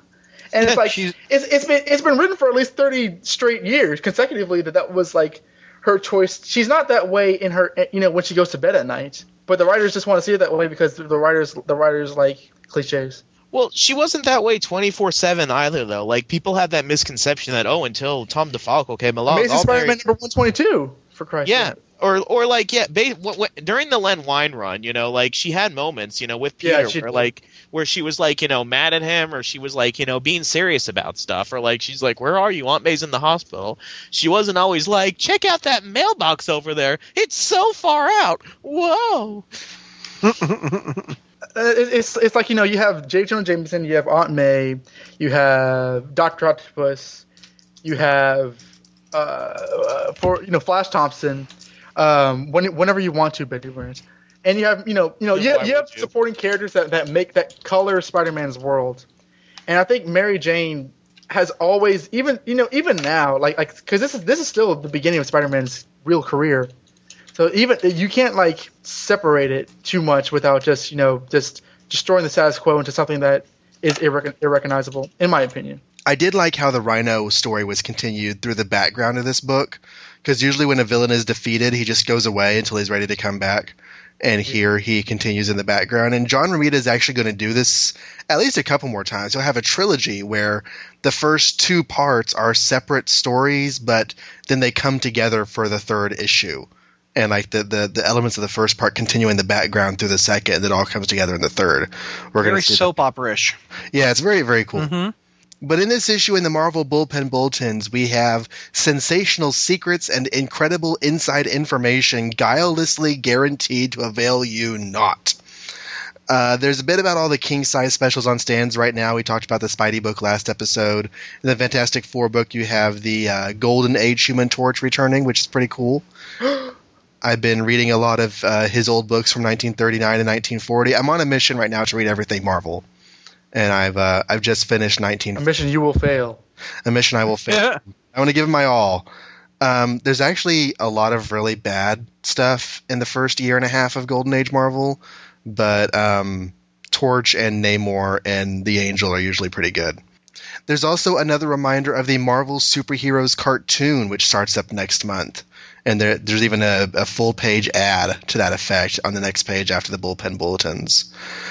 The letters page goes without a title this month, instead having only an MMMS membership coupon.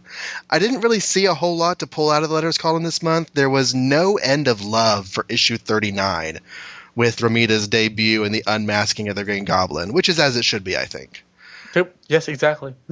But I did see 3 little things of interest. Mike Glickzone of Willowdale, Ontario, agrees with us that the book was deteriorating rapidly toward the end of Ditko's run. But he saw Johnny Romita as a brightly shining ray of hope in the distance. So I hope he enjoyed what came after that. John Taylor from Milford, Connecticut wants them to reveal what Mary Jane looks like, which of course never happens. And Robert Cox of Houston, Texas, referred to Spider-Man as a soap opera like Brad did. And Stan acted like he'd never heard the word before, and he makes a joke about a box of Cheer singing Carmen, a soap opera. Do you guys know if the new Marvel Masterworks, the paperback versions and the new reprints, do they have the letters column in them? I don't think so. I don't think so. I think it's just a reprint of what's gone before. I really wish they would include those. I love those. Yeah. That's one of the reasons I really believe- like the scans. I don't Yeah. believe for a second that Stan hasn't heard the word soap opera, because hasn't he like put references to soap opera within the panels? That's why Stan's a liar. Stan! Yes, Flo. Well, before we go to a break, I just want to make a little mention that also this week, Marvel Tales 5 hit the stands, which reprinted issue 8, the special tribute to teenagers issue of Amazing Spider-Man with the Living Brain and the Human Torch. You also got a Torch solo story from Strange Tales, Thor from Journey into Mystery, a Wasp-narrated monster story, and then an Ant-Man story, each from a different issue of Tales to Astonish. And with that, let's go to a break and come back for more Spidey.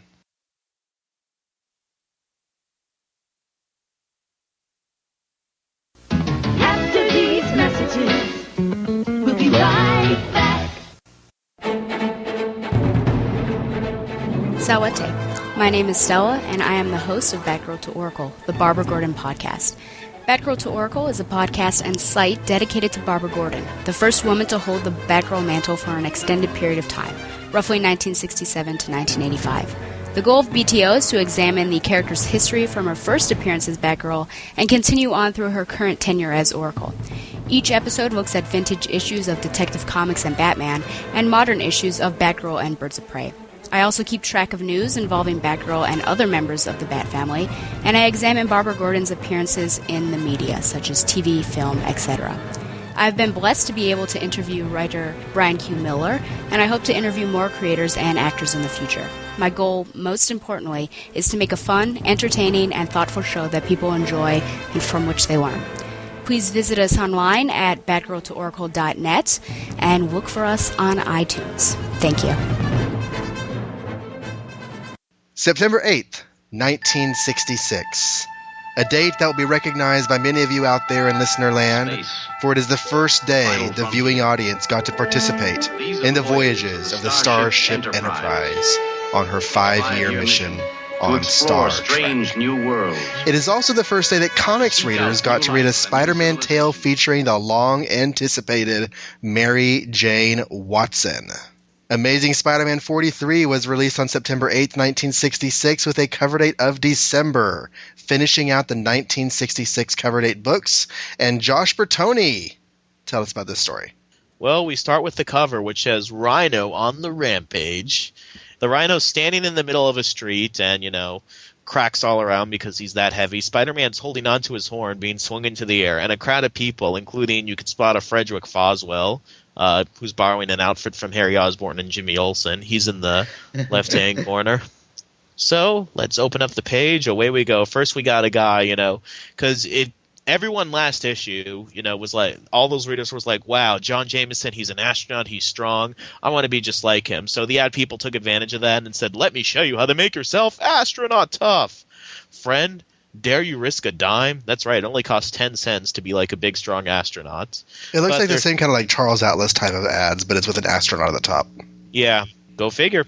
So, readers, that's all it costs, 10 cents. That's even cheaper than the comic. I mean, I'd paid for that. Okay. We cut to the splash page where the Rhino, he's doing one of those visual things where it's like eye on the prize, visualize what you want and go after it. So he's visualizing Spider-Man in the form of a thought balloon, and then he's punching said thought balloon, just like the self-help people want you to do. And it goes, Sprock. I did not even notice that was a thought balloon. I thought it was Spider-Man. That was the Honor Spock from Star Trek. Just stir it up. Sprock. Yeah, I don't. Why is there a Squirrel Girl thing in? Yeah, Rhino's actually breaking out of his cell, complete with imagining Spider-Man, and we get the big title, Rhino on the Rampage. We'll skip the explanations this is. No words of ours could possibly do justice to this action-packed thriller produced by Stan, the Man Lee, writer, John Ringading Ramita, artist, Artie, stout-hearted Samek, letter. Now fasten your seatbelts, we're off. The crazy scientist is calling on the phone. Oh my gosh, Rhino's out. We need more tranquilizers. And then one cop's shooting him with bullets, which doesn't seem to work. So they're like, you know what? We're just going to stay out of his way so we don't die. So the Rhino breaks through the wall, decides, you know what? I'm going after Spider-Man because last time we met, that worked out so well for me. So, hey, I'll do it again now. Meanwhile, we cut to the Daily Bugle where Ned Leeds has just made the biggest mistake of his life. Nice. He has, his new fiancée, Betty Branch, wrapped around his arm as she's showing off her engagement ring to Frederick Foswell, when all of a sudden a DeLorean, goes through and, Ned from 1986, comes and said, Ned, come with me. If you want to live, this marriage will utterly destroy you. Ned. Yeah. It's your kids, Ned. Something's got to be done about your kids. You threw some Terminator in there too. It's kind of funny. Yeah, Terminator. Every single goblin gliders. Every single time traveler shows up to try and save Ned, but to no avail. Well, the best thing about this engagement is they're going to be married in only 113 issues from now. I know it's the longest freaking engagement in the world. Betty just wanted to make sure that things were really over with Peter. It's funny. And then worse.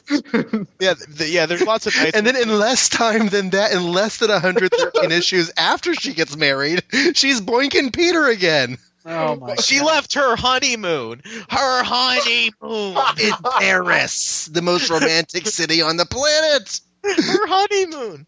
Yeah. Well, I mean, and Ned's a first-class chump anyway, because, when he proposed in issue 30, she's like, let me talk to Peter first. And then, Ned waits around for, half a dozen issues, for her to, check with Peter to, get permission to get married. Then she leaves town without answering his proposal. Then she comes back, and has coffee with Peter before she sees Ned, although supposedly she may have been staying at Ned's place. So, and then finally says yes, when there's no other options. Ned Leeds, the last resort guy. Well done, Ned. You're Betty in was for worth waiting for. Yeah, you're in for yeah, that's what he says. Betty was worth waiting for. Yeah. 13 issues since she proposed, as she leaves town and you have to deal with her other boyfriend. Yeah, Well, that was I really hope for little Ned's sake that she's not one of those wait until you're married kind of people. I hope. But yeah, Foswell thinks to himself, wow, I always thought that it would be her and Peter. Well, let's say thank God that it wasn't. Jameson is a Peter and Betty shipper, though, so he goes in and starts yelling at, the two lovers to break it up. And he wants Foswell to check on this whole Reiner story. This is a newspaper, not Lover's Lane. But speaking of Lover's Lane, that was my own transition that I was going to say, but they actually say that in the dialogue logs. But speaking of Lover's Lane, let's look in on Peter Parker as he dreamingly toys with his food over the dinner table. And we get a really, really small table with Anna and Mary Jane on facing each other on one side and Peter and Aunt May facing each other on the other. But Peter's not looking at Aunt May. He's looking at the girl who he's, basically going to choose Aunt May over anyway. That wasn't a joke. Yeah. Would you mind passing the butter, Peter? No, not at all. Then why don't you pass it, dear? Pass what? PDO, you're right from Groovesville. I never thought a tiger who wore his hair so short would be so dreamy. And you've got a bouncing bike, too. Dad, you're the end. Well, we all know Mary Jane has father issues, so, the fact that she's calling him Dad, yeah. Hey, Daddy. Everyone gets a little uncomfortable. Big Daddy. And Peter's all mellow because the cloud around Mary Jane of weed smoke has already put him. That's Mary Jane brought the dessert, and it was brownies. This is the gal I didn't want to meet all those months. Whoosh. It's like that 70s show with the table. Anna's like, what's a weird word? Hip. Say it a lot of times. Hip. You know what that's in reference to, right? Yeah. No, okay, yeah. What say we give the boob tube a whirl? You can fill me in on your life story during the station breaks. It's a deal, Mary Jane. You seem to be hitting it off so beautifully, May. She's just what Peter needed. She's so full of fun, so alive. The boy leads such a quiet life. Oh, what irony. Ding-a-ling-a-ling-a-ling-a-ling. Swing. Irony alert. Ling, There's an irony alert. There's the bell going off. Tell me about yourself, Mary Jane. How come I've never run into you before?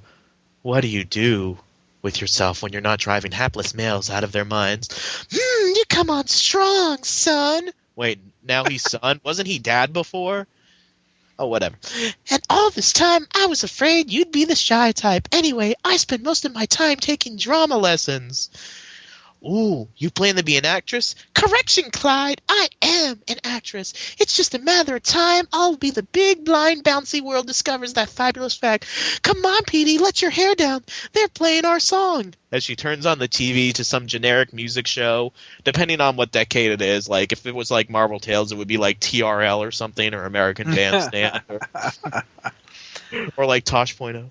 We're going to take this like the shows they watch in Hairspray. Bandstand was on the air at that point, wasn't it? Dick Clark? Yeah. Yeah, okay. I thought so. What a living doll. She makes everything seem like a party. Which is really attractive now, but not so much later. Yeah, no, he's sour. Yeah. Quickly. But it wouldn't be Peter Parker if something would happen. This didn't happen to spoil the fun. We interrupt Boss Beat Bandstand, or generic music show, to bring you a special bulletin. The Rhino has broken out of prison and is at large within the city. All citizens are warned. You think they'd wait till the end of the song? The Rhino? He's free again? And just to prove that Mary Jane is insane, those crazy threads break me up.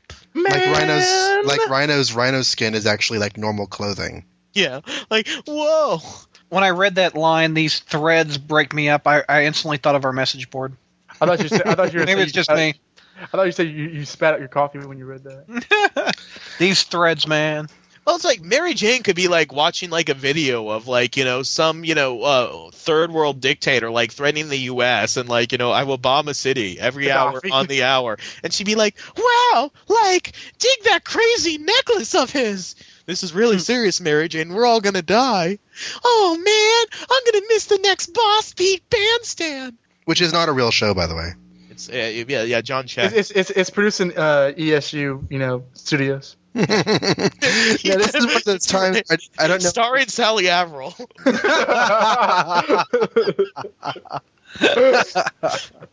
Thank you. What were you saying, man? Go ahead. I feel like Jeffrey and a space whale. What? So Oh, never got mind. it. No, I actually got what that was in reference to. It's a From Crisis to Crisis thing. Jeffrey gets it. Hi, Jeffrey. This is one of those times where I don't know if what she's saying is a good thing or a bad thing. Those crazy threads break me up. Like, is she saying she doesn't get what he's wearing, or it makes her laugh, or I just don't understand what that means. And because she's all like pissed on her face. It's because you're not a hip pussy willow, man. That's what it is. You gotta go with the flow. You gotta Come on, vibe. Dad. Hey, come on now, son. Get with it. What's on, man? Come over Yeah. here, put him up. Threads. Here's the pussy willow.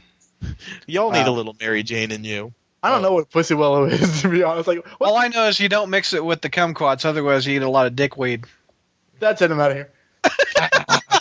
Good night. That's an old joke. Wow. Okay, so we've established the fact that Mary Jane is absolutely crazy, insane, and out of her gosh darn mind. Hot too. So Peter's thinking, how is he going to go after him as Spider-Man, get away from Mary Jane? And Mary Jane, after just listening to the report that, hey, this guy in a rhino costume who's really dangerous and will kill you all is rampaging in the city, Mary Jane's suggestion, say, Petey, wouldn't it be a kick to really see the rhino in person? That's the equivalent of the Marvel universe when you slow down and look at an accident. in my No, opinion. that's the equivalent of Godzilla's attacking the city. Hey, let's go get a close-up look at Well, dude, Godzilla. This happens every day in the Marvel universe. Let's go look at the crazy Isn't destruction. it also akin to like Lois Lane looking for? I know she's a reporter, that's her job, but like People do this in movies too. I mean, this is something that's not just Mary Jane. This is a storytelling device where people want to go see the crazy danger because they don't think they're going to get hurt. I mean, the next panel she says, "Let's just go follow the sirens." Yep. yeah, no, don't get me wrong. This is rather brainless, but I mean, we know why now. Years later, with the benefit of the retcon, spoilers. Yeah, with the benefit of the retcon, there's an added explanation for why she's doing this, but still, it's. Well, go ahead and fill us in on the context. What's the explanation for why she's doing this? Oh, well, it's never officially been, stated, what the reason for this issue was, but you would infer that because she knows that he's Spider-Man, she's basically giving him a guilt-free way to, change him to Spider-Man. I should have guessed that. That makes sense, yeah. Yeah, every single appearance of Mary Jane, literally she knows he's Spider-Man.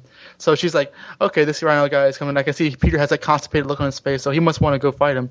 Say, man, check those crazy threads. Let's go. He'll be a real swinger. And Peter Which does not mean that she wants a threesome. Well, Oh, I totally read that. I didn't tell you about. Okay, never mind. Well, there is that one issue of Marvel Team Up. Yeah. The Rhino's awful horny after Actually- all. Oh, no. That'd be a Marvel, Oh, that was bad. Marvel 2-in-1. I'm so sorry. Oh! Swinging? No. You'd get Nancy, and I'd get Dale. And who's the clear winner in that scenario? Dale. Wow. King of the Hill reference. Did I break Dawn? Dawn, what are you doing? So yeah, so Peter's like, what do you mean? It's a real happening, man. We could hop on your cycle and follow the sound of the sirens. Now that's the kind of gal friend a busy Spider-Man needs. I read you. He didn't say that out loud, but if he did, then Then it would have just gone smoothly because we already know that she knows. she's like, oh wow, you're telling me on the first day. I read you loud and clear, lady. Let's go. Great. Oh, but the Rhino's a real swinger. No, he's a dangerous human being. Mary Jane. God. And of course, in fairness, he doesn't really unless he's moving around. He looks rather dumb. He doesn't really look dangerous unless he's killing people. this is like the beginning of a PSA. Like these two kids are gonna get killed. Good night, folks. I'm gonna take Mary Jane for a spin.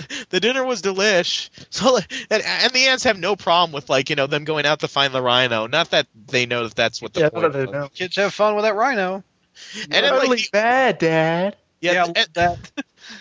and in the only normal sentence that Mary Jane says this issue, the radio said he was on the east side, PDO, as they're riding away on his motorcycle.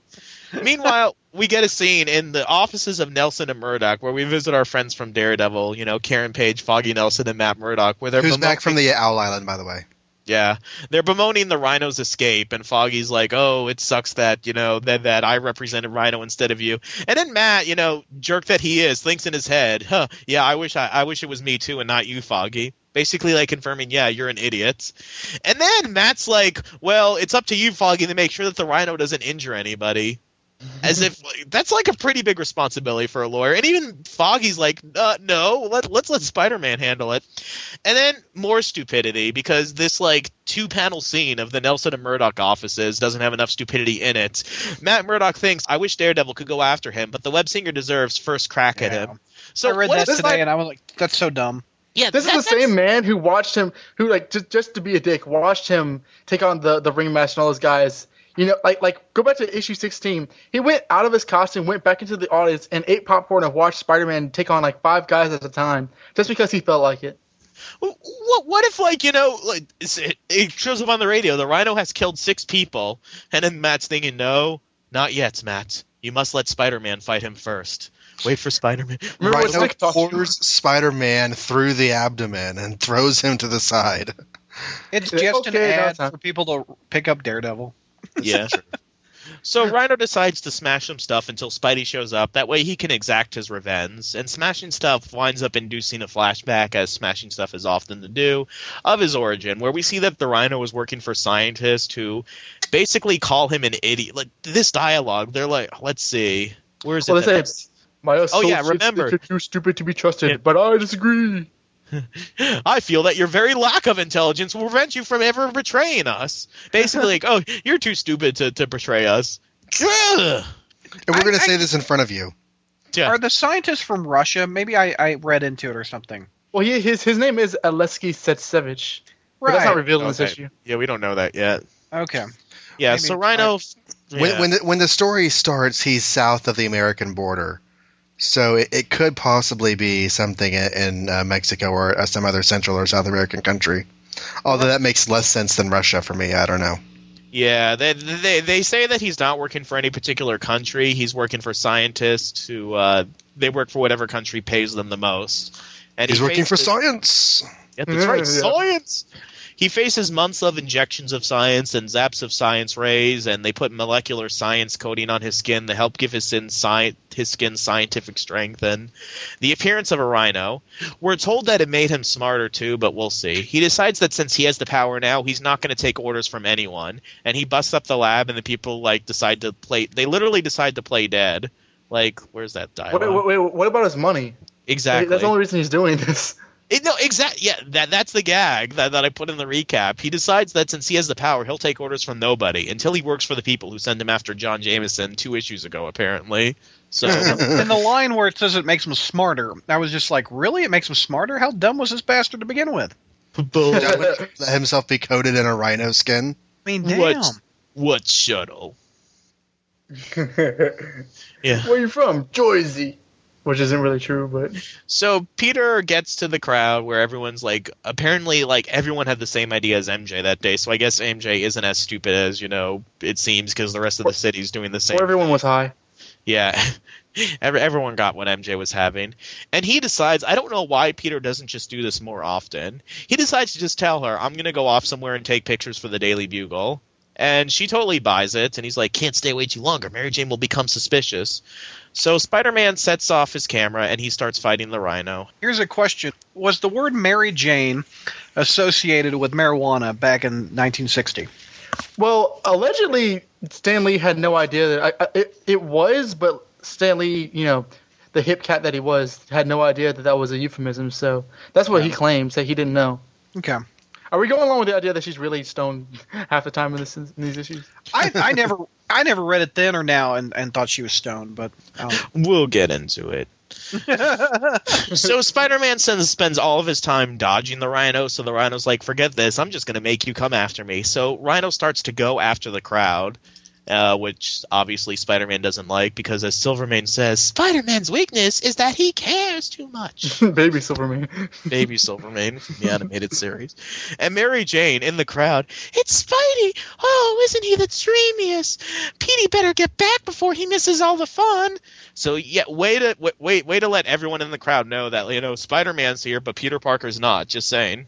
It's like she's like trying to like play act out loud, you know, or something. I don't know. So the Rhino gets ready to, you know, do the final charge on Spider-Man, and one hit's going to kill him, but Rhino misses and busts up a truck instead. So he goes after Spider-Man again, and a cop pushes Spider-Man out of the way, and the Rhino destroys what I guess it's a building or something. Oh, it's steel beams. And the Rhino doesn't even see the cop that helped move Spider-Man out of the way. He's like, oh, well, I guess Spider-Man's dead. I'm just going to walk away and not turn around, a few degrees and see that Spider-Man's alive. What was I doing before? Colonel Jameson, that's right. That was my mission before. Okay, I'm going to go after him now. Short attention span much? Yeah. And then we have a scene that never would have happened during the Ditko days, where the cop's helping Spider-Man up. That was quite a wallop you took, fellow. You okay now? Well, I think so. Though I wouldn't be if not for you. I'm not too good for the thanks for saving my life bit, but forget it, Why would we mister. not see it during the Ditko run? Because, this cop and Spider-Man are thanking each other, being nice, and behind him there's, a crowd of smiling and laughing people. And the most Dick would have ever given was cops, in the background, saying they're not going to go after Spidey because they don't have any cause, that he always seems to be okay, but they wouldn't actually be helpful. I really, really like that the cop saved Spider-Man here. I think that's really, really cool. You notice that the cop's face isn't shown? Are you saying that, Ditko and doesn't like police or something, or is this a change? No, not necessarily, but Spider-Man was always on the outs with everybody. No one would help him. He saved a guy's life once, and when the guy tried to thank him, Spider-Man basically told him to F off. That was in issue 30. Okay. And here, Spider-Man is saying thank you and you're welcome like a normal person. And look at the top, look at that middle panel. Everyone behind him, they're all smiling and laughing. If this was issue 29, on, get happy. They'd be throwing apples and tomatoes at him. Oh, get out of here, Spider-Man. You're probably teaming up with the Rhino in the first place. Human Torch should have saved that guy. Yeah, right. I like his camera that looks like a wireless modem. Oh my God, it does. Doesn't it though? I have routers that look like that. I'm looking at my router right now. Looks just like his camera. Yeah, speaking of the camera, Spider-Man goes back to get it, but then it starts to fall from the webbing, and Spider-Man says, no, not like Gwen!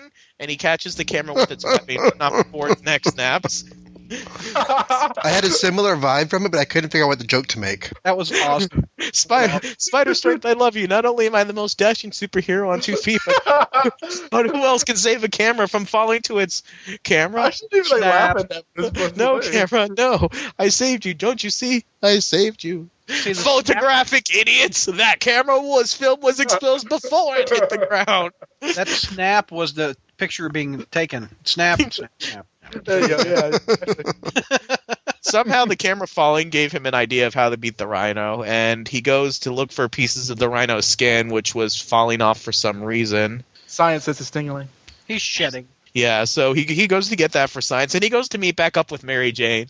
Hi, Petey. I guess you didn't get those photos. I didn't see you during all the excitement. Except that I did, but he'll never know that until Parallel Lives.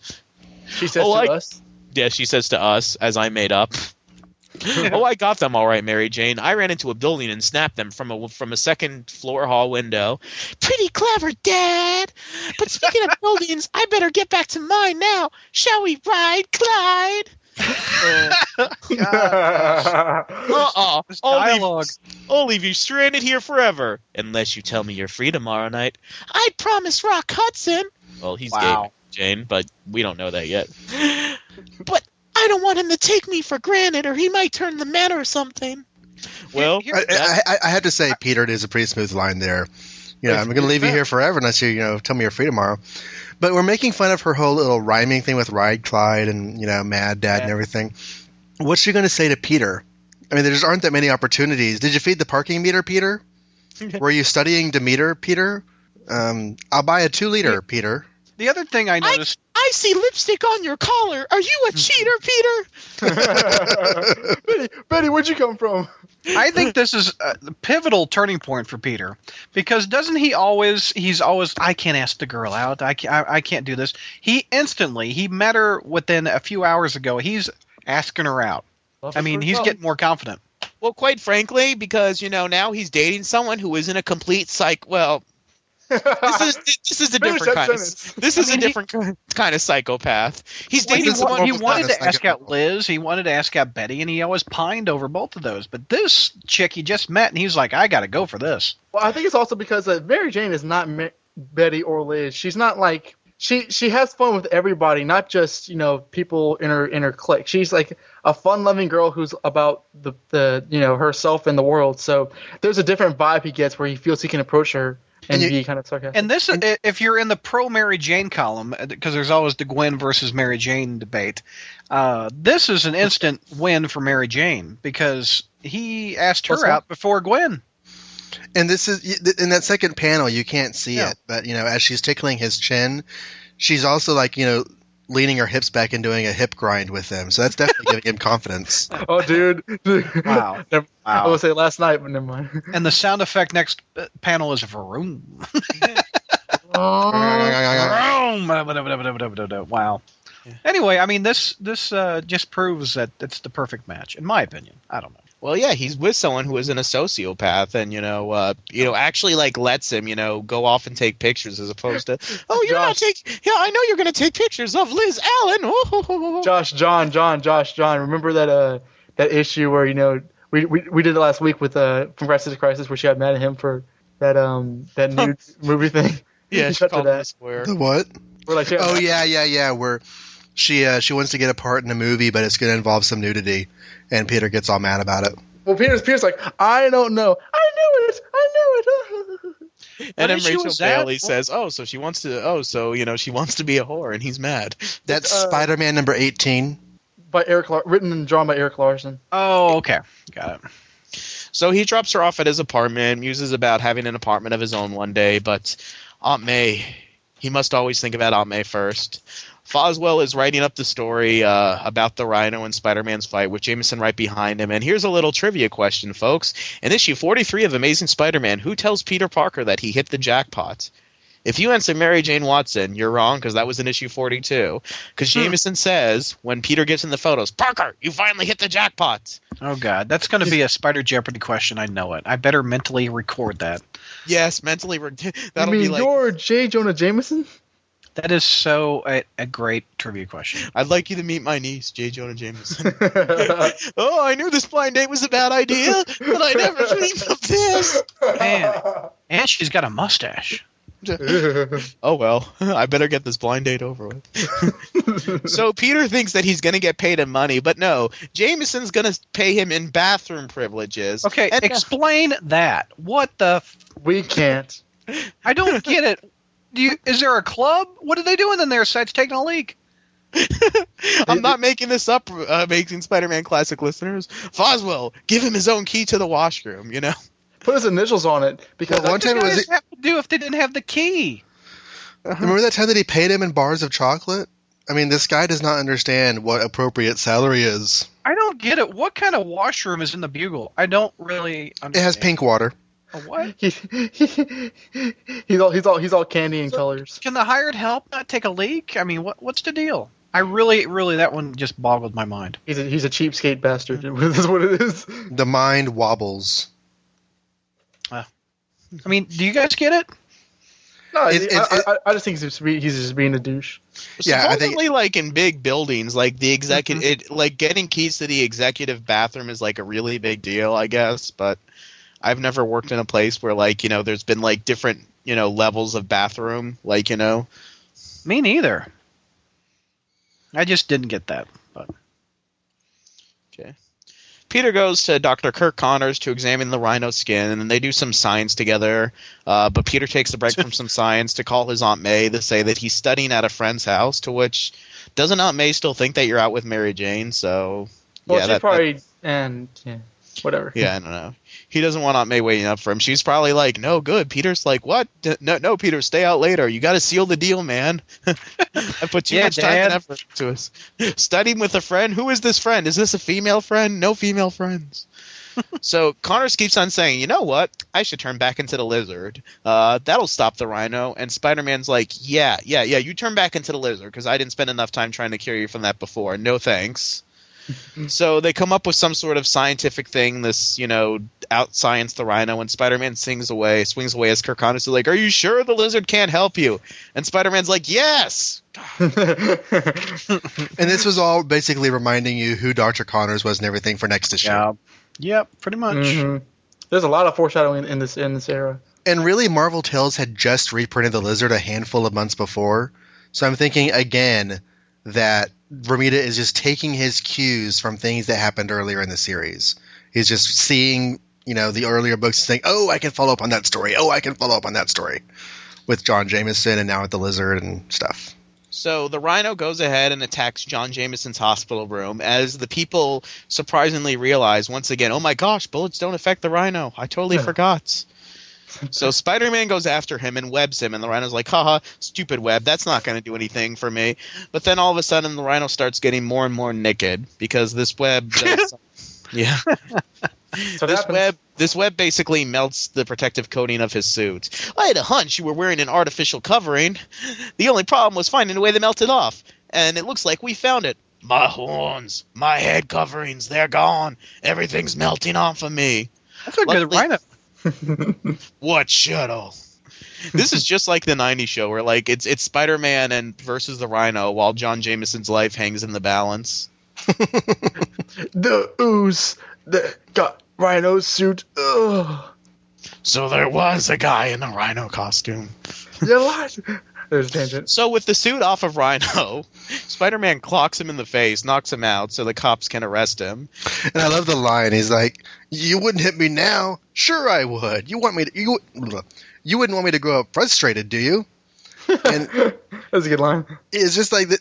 And this is also a running gag in Fantastic Four, because the Thing would always complain about growing up frustrated or developing a complex because he didn't get to hit people and work out his aggressions and stuff. Yeah, Jameson does his typical Jameson rants. You should be grateful, Mr. Jameson. Spider-Man saved your life. Balderdash! I'll sue that Fink for using my boy as a decoy to trap the Rhino. That creepy costume crumb can't fool J. Jonah Jameson. I'll see him behind bars yet. As John Jameson, winks at Spider-Man from the window. Yeah. Gives him a little okay sign. Yeah. Which was also really cool, because this kind of informs their relationship for a long time. Yeah. As opposed to the last issue where they were beating the crap out of each other. Yeah. So Peter rides off on his motorcycle when a convertible pulls up that has the whole entire student body of ESU in it. Basically, all three members. Hey, people, are you coming back late or starting out early? We all went out to discuss the big news, Peter. What big news? Didn't you hear? Flash has to report for a draft physical. Yeah, all of a sudden they can't win the war without me. Did you get your draft notice yet, Pete? Yeah, because this is really dated, because this is back when there was a draft going on. I got my draft notice today, didn't you? Oh, yeah. What about you, John? I don't fight. I'm a Quaker. I'm a pacifist. Well, you got to burn your... You got to burn your card, man. It's the age of Aquarius. Conscientious objector. It's That's the me. age of... No, as a matter of fact, I haven't, Harry. I don't think they take Peter. He's a scholarship student at the very top of his class. Yes, because when the Army's drafting people, the draft board's like, no, wait, we can't take him. He makes straight A's. The school needs him. Actually, that's exactly what they do. Really? Yeah, if you're in school, enrolled full time and doing well, you don't have to submit to the draft. Wow. Okay. So all those hippies had to do was get good grades. Yeah. Realization 50 years later. Well, no. I mean, I realized that there was more to it than the good grades. They didn't want the people there dying that were dying, but I mean, that's the way it's been explained to me. If I'm incorrect, then I've been told wrong. But I've been told that if you're in school doing well, you do not have to go to the draft. Yeah, Peter, they want me to be part of something called the Venom Project. I can't wait to see what kind of uniform I'll get. One thing's for sure, I'm always going to have my two legs. Oh my god! As he smiles into the reader, into the camera. Dun, dun, dun, dun, dun, dun. Yep, these feet. I don't know what I'd do without them. Oh well. For walking. God bless. You're so cruel, Josh. It's funny. So, Flash does his little ribbing on Peter, and, Harry's like, oh, come on, it's time to bury the hatchet, because Harry's warmed up to Peter. Gwen doesn't say anything, and which makes Peter wonder in his head, I'll bet Mary Jane wouldn't just sit back and let Flash put me down. And, compares her to Gwen because Gwen hasn't put in a good word for him. He goes home, and Aunt May's out of medicine, so Peter freaks out and realizes, oh my god, how dare I have fun when Aunt May has no medicine in her cabinet. And he punches a hole through the wall. Yeah. So does he cancel the date because he doesn't want to spend money on Mary Jane because Pretty that money much. could go for Aunt May's meds? Is that Or on condoms. Yeah. Yeah, he calls Mary Jane, cancels the date as she's brushing her hair. That's okay, Tiger. I'll keep a stiff upper lip till you buzz me again. Here? Which makes Peter think, sounds as though she couldn't care less. So he's up in the room of angst and science, looking out the window, angsting again. What's wrong with me? I defeated some of the most powerful supervillains of all time without batting an eye. But why? Do I have such trouble just managing my own life? Oh well, at least Kirk Connors decided not to become the lizard again. Next, the lizard crawls again. Well, And when I was looking at that coming up next issue, I see the word crawl space in so many things. You could put a P in there. It could be crawl with the A after it. I don't know. I was doing a little Wheel of Fortune there for a second. The lizard crawls again. Crawl space again, yeah. Anyway, that's kind of anticlimactic of them just meeting. I mean, but that just goes to the poor Peter. a lot of the first part of the issue was developing Mary Jane as a wacky hit character, dad, dude, son, man. Son? But that goes more to the soap opera angle of, man, this guy can't catch a break. Well, he can't catch a break because he took his own break away. Like, Aunt May doesn't have medicine in her cabinet. That means that if I go out on a date with Mary Jane, she'll probably kneel over and die. I mean, for frick's sakes, just ride on your motorcycle like you did before. That didn't cost you any money. So after this, the Rhino basically becomes a Hulk villain for a while and then just kind of goes away for a bit. And we're not going to see him on this show again for a very long time. I think. When does he come back? I mean, I just realized I've read up to at least 210 consecutively. I'm not seeing him again. Marvel Team Up 102 is his next Spider-Man appearance. There's in the 80s? Yeah, the Doc Samson team up. Good and grief. then he's not an Amazing again until 280. Are you kidding me? Sinister Syndicate? Yep. That is a long time. That's like bringing back an almost obscure. Wow. And I mean, really, other than a few Hulk books in like the 100s, he's not in that many books. I remember that issue of the Hulk where it was also another power record where him and the Abomination were going after the Hulk. A-bomb. Yeah, I'm just looking real quick. We've got several Hulk appearances in the 100s, a 3-part Defenders story, 1 issue of a Hulk 218, and then Marvel Team Up 102. So really, like a half dozen stories for the next 10 years. I love the 15 years. There's a really good DeMatteis and Buscema spectacular issue with the Rhino, where Harry Osborn just basically hires the Rhino to fuck around with Peter Parker. And is that the one where Spider-Man like beats the crap out of him? Or is that kind of is the cover like 134 of Spec where he's like got him in a chokehold or whatever? I think I remember that issue. I don't think it was 134. It was much later in the run. George did a Friday Night Fights on it. Yeah, he did. Come think of it, yeah. I can't believe the Rhino is absent from the late. Me neither, man. I really didn't think about Amazing. that. That's nuts. He's just one of those villains that because of the way that he's so prominent now and because of, that's exactly what it is. Animated series that like people assume that he was around a lot longer than he was. Because when I started, such a good villain too. When I started reading in 1990, they did the Deadly Foes of Spider-Man within my first year of collecting comics, and he was in that. And then he was an Amazing Spider-Man within a month of doing that. And so whenever I found out he started up in 41, I just figured that that was the beginning of a string of appearances, and the Rhino's a big villain, and he's not. Huh. I like that Sinister Syndicate stuff back in the 80s with Friends and DeFalco. I haven't read it yet.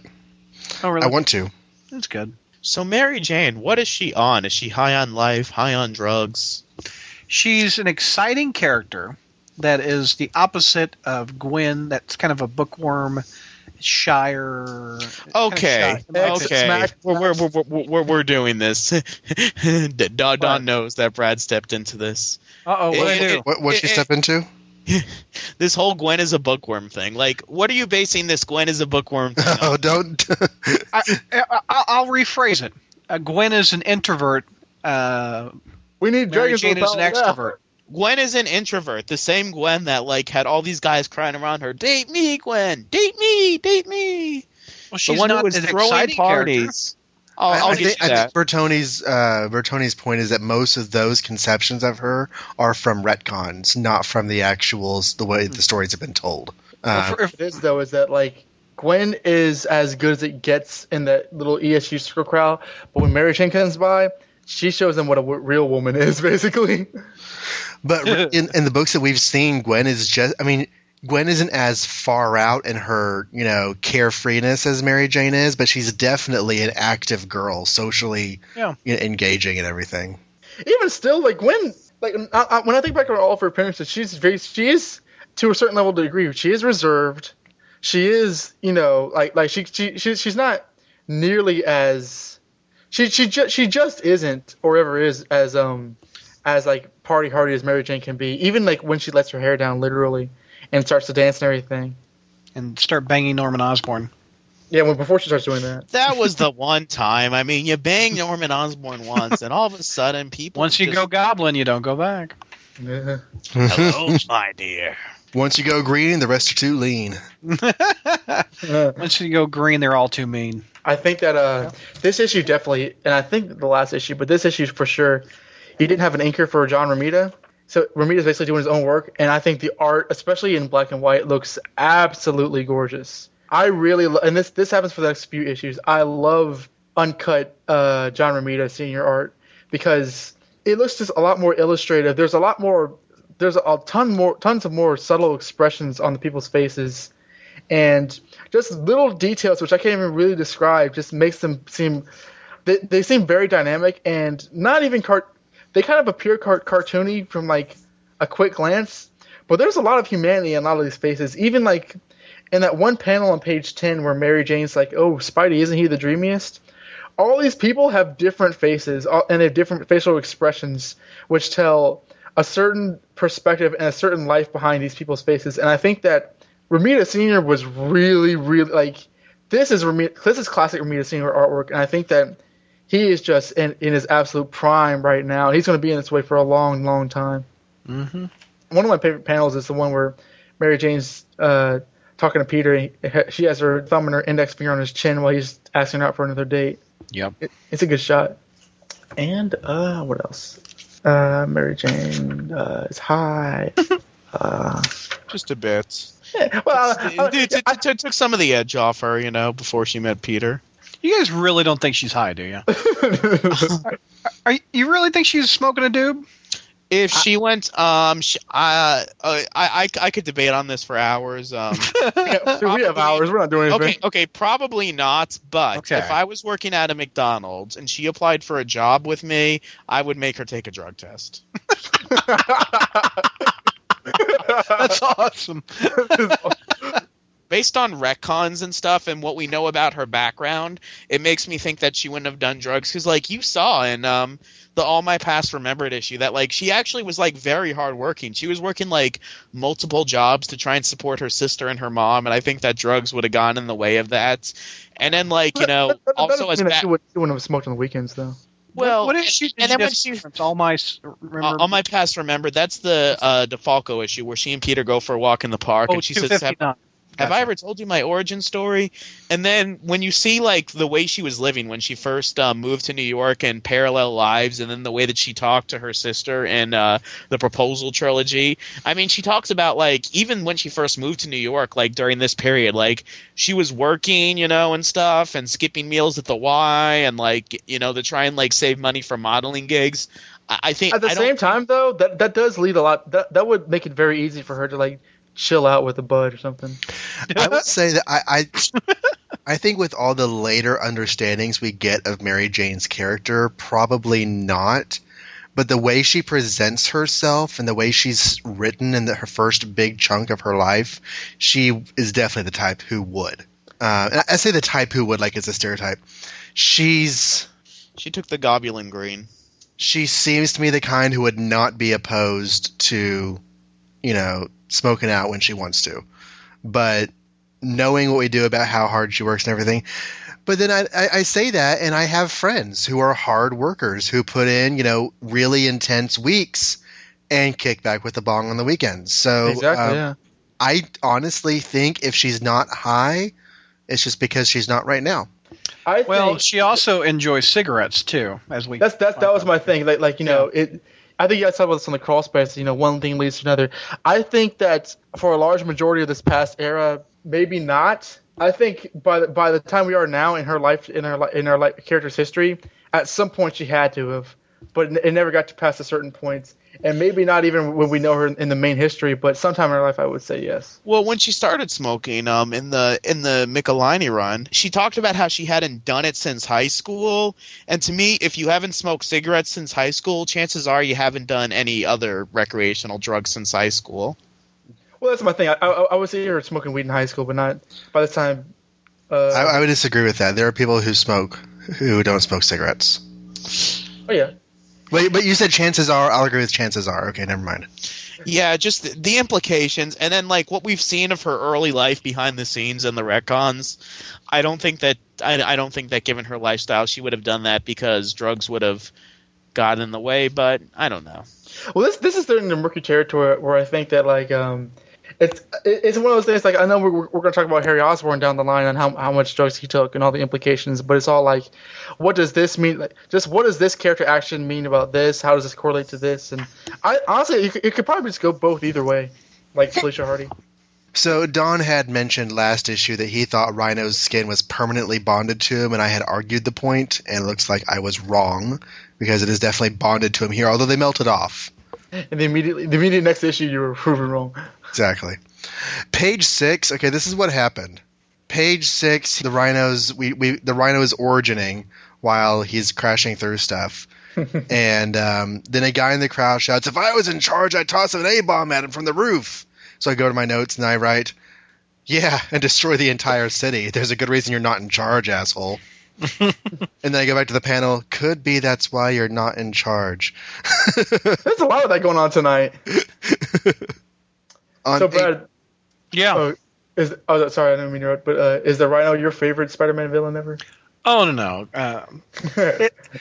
He's top. Then 10. why are you here? He's top 10. No, I'm here for Mary Jane. Pass it, man. So's Mary Jane. No, I like Rhino a lot. He's a good visual bad guy. I think he'd work good as in a.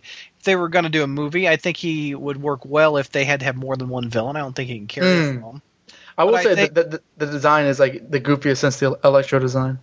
You could modernize it. They've done it recently with the Ultimate Spider-Man in that. What was it? The video game. The video game, he looked more modernized. I think you could have maybe Norman Osborn plotting in the background, setting up a couple villains, going after Spider-Man. The Scorcher, the Headsman. You could have like a Electro or Shocker and the Rhino going after Spidey with the Norman in the background putting it all together for a potential. As he's often wants to do, yes. I mentioned it last episode, Brad. Rhino, to me, is one of the deadliest of Spider-Man's villains. Yeah, he's a Hulk. His only purpose is to gore you through the belly with a horn on his head. Exactly. That's what he's trying to. Shake you all about. Every time he goes after Spider-Man, he is trying to do nothing but kill him. Mm-hmm. Yeah, I know. He can go head to head with the Hulk. Yeah. Yeah. So he's a big threat. He's just his weakness is his stupidity. Evidently, when he was introduced, the origin story said he was supposed to get smarter, but I disagree. So does everyone else in the universe. The science men misunderstood their sance, or maybe they just misscienced their science. Who knows? We were talking about Gwen's headband. This is also like ever since it almost seems like ever since like modern Marvel, like the last 5 years. Everyone wants to draw Mary Jane in this costume.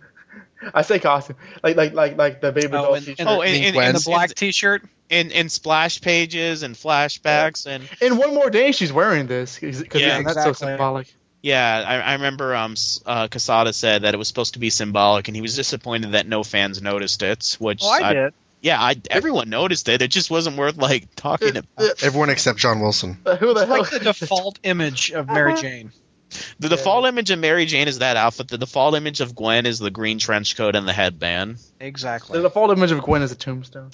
The default image of Uncle Ben is a bunch of bullets in his chest as he gives Peter sage advice about something sewing. I'll never forget the time that Uncle Ben gave me good advice about sewing. It's just for once, I want a bad memory of Uncle Ben, like Uncle Ben screwing up in something. The default image of Aunt May is the splash page with her and J. Jonah Jameson Sr.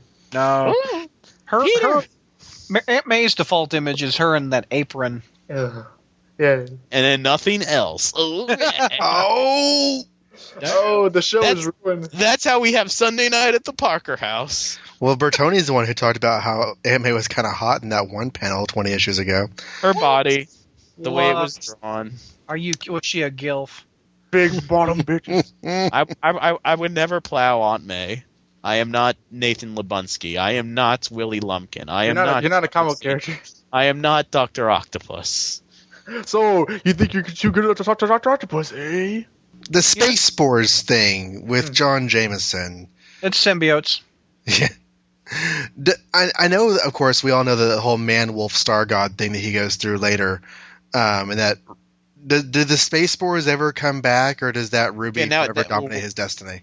I don't think so. I mean, like, I think it's one of those forgotten things that was forgotten forever until it came back in Spectacular Spider-Man cartoon, and then now everyone knows that John Jameson got his powers from Jupiter. But in the cartoon, it drove him crazy, and he went to Ravencroft.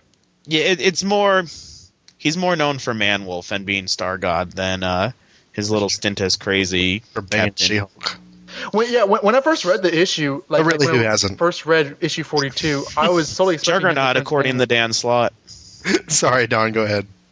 I was gonna say when I first read issue 42, like the first time several years ago, I was totally expecting him to turn into Man-Wolf because I thought, why else would he be on the cover? But alas, I was mistaken. Oh, another thing I wanted to talk about is it's actually recent Rhino movie news. Paul Giamatti. Yes. He what's some movies he's been in? Sideways, The Lady in the Water. Sideways? Wasn't he with the Sandman? What was that movie? Mr. Sandman. Where they didn't watch? They were wine tasters. He was in that Clive Owen movie. They interviewed Paul Giamatti recently, and that he said from his childhood that he remembers this issue, and he thought the Rhino was really cool, and he would like to play the Rhino if they ever do it in a Spider-Man movie. So I thought, what do you think of him as the Rhino? He was John Adams in the John Adams miniseries, and he was Fred. He was Santa Claus in the Fred Claus movie. There you go. Go ahead. Him as the Rhino. Yeah. I don't think he would fit at all. I don't know, like the Rhino seems like, as dumb as he is and as kind of hapless as he is, isn't the Rhino still supposed to be a big guy? Yeah. I don't think you would have to be, though. I think they could play it where he was a fuddy-duddy kind of guy who got turned into a tank. I mean, it's the suit, right? The Rhino suit and the steroids they give him that make him the Rhino, so they could convert him. That's my opinion. I'm saying you're wrong, except that you're wrong. So these issues for sure start the whole, like, one thing leads into another. They're setting up the Lizard in this issue. Last issue, they set up the Rhino because, they had a scene with him. They had Daredevil in these issues. Do you think they're going to try to have him cross over again? No. He's just – I think it's what I think it's half, at least, of what Brad said, just trying to bring attention to the Daredevil book. I don't think it was for sales, though. I think it was for Gene Colan's art. No, but you're right. It's not just subplots that are being, tapped into each issue. It's the plots of issues being set up ahead of time and then delivered. And I think we're entering a great period. Oh yeah, it's fun to see stuff carry over to the next issue as opposed to that was one thing with the Ditko era, which was, I mean, like only the Betty crap would carry over other issues. The villain stuff was always like Freak of the Week, and now it's an ongoing saga with this. Yeah. So. Who'd have thought that when these issues came out, Mary Jane would end up being Spider-Man's long-term domestic partner. I mean, and they were going to be domestic partners together forever until the end of time. Forever. Do you think that, like, judging on these two appearances? I mean, I know it's almost a pigeonhole way to look at it, but I guess Gwen would fit better if you were looking at these two issues and say, well, Peter's going to be long-term one of these women. Chicks, girls. Well, he remembers being married to Gwen, but he doesn't remember. Yeah. No, I ignore that. I'm like, well, no, he forgets. I'm like, I don't care. He forgets. The other thing about it is that it's really easy to look back after all these years of continuity and say this is where he met his long-term domestic partner.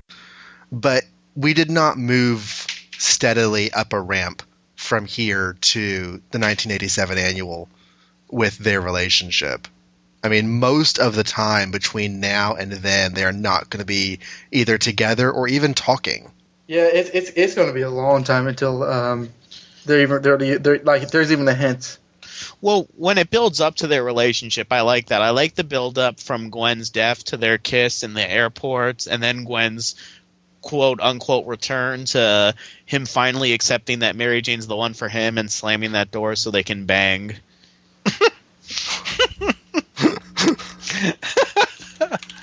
That's how issue 149 ends. Here, let's tie it all in together because you said the Rhino doesn't appear until the 280-ish issue. Issue 280, yeah. So he doesn't get Long-term until 10 issues after that. Connection. Well, he proposes 10 issues after that. Then they're like, actually, I don't want to be married at all. Yeah, the only engaged couple this issue is Ned Leeds and Betty Brant, and that takes a long time to get going. I had some notes about that jackpot scene, and one of the things about the jackpot scene that's, as iconic as it is, a lot of the times when it's been like redone in animated series and like in retellings like Spider-Man Blue, Aunt Anna is like not there when Peter answers the door. She's kind of forgotten about. And also in retellings, one thing that I've noticed is that the scene will take place at Peter's house instead of at Anna Watson's house, as it is here. Well, the Bullpen Bulletins page this month brings us earth-shattering essays, eloquent epithets, and exaggerated endorsements which you can easily live without. There's really nothing about Spidey this month, though it turns out Channel 9 in New York did a big marketing campaign for the new Marvel Superheroes cartoon.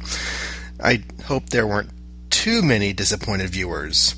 That series does air this month, and there's another ad for it on the next page with Captain America, Iron Man, Hulk, Thor, and Namor, each taking a day of the week, and according to TV.com, they ran 13 weeks of new episodes through the fall. With so few episodes, I have to think it just wasn't very well received, even though I know there are many people in listenerland out there who have fond memories of it. The Spider's Web has a title again this month, which is good. There is more love for issues 39 and 40, and the new art from John Romita. Linda Osborne from Arlington, Massachusetts received her Bachelor of Arts and her MMMS pin in the same week. It's kind of funny that she thought those were comparable achievements. Greg McDuffie from New Holland, Pennsylvania is mad that they've ended the Green Goblin. He thought the Green Goblin was one of Spider-Man's greatest villains, and he, is kind of pissed off that they've just killed him. Their response is interesting. They say, as for the Green Goblin, he isn't really gone. Let's just say he went to that old supervillain's grazing ground up yonder. So even at this early point in the game, they knew they hadn't taken him off the chessboard completely. They had just set him aside to be used again later. And that pretty much wraps up our coverage of issue 42 and 43, the beginning of Mary Jane Watson on this series. Well, thank you very much for being on the show with us tonight, Brad. It was always a good time to have you on the show. Thank you, sir. I don't know when. I'm presuming I get a next time, but I'm trying to think don't call me. How about one more day? Yeah, I'll be 95 years old on the One More Day episode. You'll have me on then. Well, we've got you written down for 1980 with the Hulk in the Olympics, and then the Hulk when annual. You get to 120 and 119 with the Hulk, I love those. Okay, I like those a lot. That's a ways down the road. I'm sure we'll have you on before then, because we've had you on 3 times in a year. And what happens after the Hulk book? After what Hulk book? After 120. What happens after? That's one where Spider-Man has a cold and he fights the Green Goblin. But of course, that's a long ways away. I want to thank you again very much for downloading this episode of Amazing Spider-Man Classics. And I want to say thank you very much to Brad Douglas for being on with us. This episode dealt with some topics that are sort of sensitive with Marvel right now. And somehow they got wind of this. And I don't really know if Josh told them or Don. Somebody must have said something to Stephen Wacker or Joe Quesada or something, because they got an email from Marvel saying that they needed this episode for review before I could publish it. So that's why it is running a little bit late this month. I don't know exactly why they want to see it, but obviously dealing with Mary Jane, and that is a hot button topic for the last 3 or 4 years of Spider-Man history. So I don't know. They just want to see it, and they said they'll post it to Libsyn for me. So when this goes up, it'll be out of the hands of Marvel and into your ears, and I hope that you enjoy the finished product. And next time, we will be talking about issues 44 and 45 of Amazing Spider-Man, where we will see the return of the loquacious lizard. I couldn't think of another adjective beginning with L, and I know that he's not very loquacious. Actually, lizard at this point in time is pretty verbose. So yeah, loquacious works. Anyways, hope to see you next time. I do hope to have that for you by the end of the month. School has been keeping me busy, but I would like to get that for you before April is done. If not, then just please be patient and understanding, because it's a hard time of year. But I am very, very glad to say that we're not going to be holding you off for a month or two at a time this time around. So hopefully by the end of the month, if not very soon thereafter. Until then, thank you very much for listening to Amazing Spider-Man Classics in association with SpidermanCrawlspace.com. My name is John Wilson. Good night.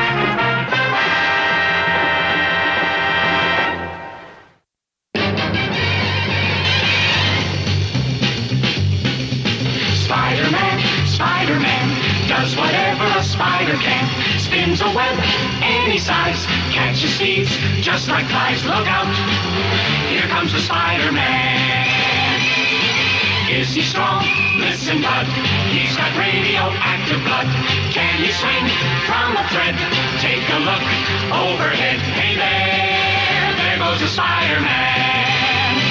In the chill of night, at the scene of a crime, like a streak of light, he arrives just in time. Spider-Man, Spider-Man, friendly neighborhood Spider-Man. Wealth and fame, he's ignored. Action is his reward to him. Life is a great big bang up. Wherever there's a hang up, you'll find the Spider-Man. I got some very big shoes to, I guess, fill with this Mary Jane voice. You have a Mary Jane voice? I know you got a Betty Brant voice. Yeah, I'm gonna have to when I'm doing these issues. Yeah, dude. When we're reading her dialogue, I can't just read her dialogue in my Bertoni voice. It's got to be sexy. Oh, I can do sexy, Brad. Oh, God, never say that again to me ever. That has made my knees meet. I can show you things, Brad. Show you things that you've never seen before. Oh my God! Face it, Tiger. I'm out of here. And Josh, you can announce your thing about cross-dressing as Aunt May or whatever it is you're going to do. I was being half serious. Yeah, I guess we'll announce that. It wasn't Aunt May. What the fuck? I don't know what you said. I said I would cosplay as Betty Brant if we got 50 reviews before July. Which I figured that's a big enough number that I'm probably safe. And worst comes to worst, if we get 50 reviews that are positive, that's totally awesome, and that'll win. You awake and give you garlic so you can cry a lot. I'll just every conversation I'll have, I'll just run away crying. Say Peter Parker picked a peck of pickled peppers. Peter Parker picked up pepper. Peter Parker picked up pepper. Damn it! I think we're good. All right. Better be after you put him through that. I got 99 problems, but a bitch ain't one. Sorry. I got 99 problems and they're all bitches. No, it's there. Yeah, bitches can't live with them. Pass the beer nuts. That's from Norm from Cheers. Oh yes. So diving right in, not to the bitches, but into the comics. Smiling Stan Lee, writer. Jazzy Johnny Romita, artist, and whoa, what was that? Somebody just I tried to wipe my nose, but it wiped the microphone. That's awesome. You didn't wipe anything else. Wipe out. All right.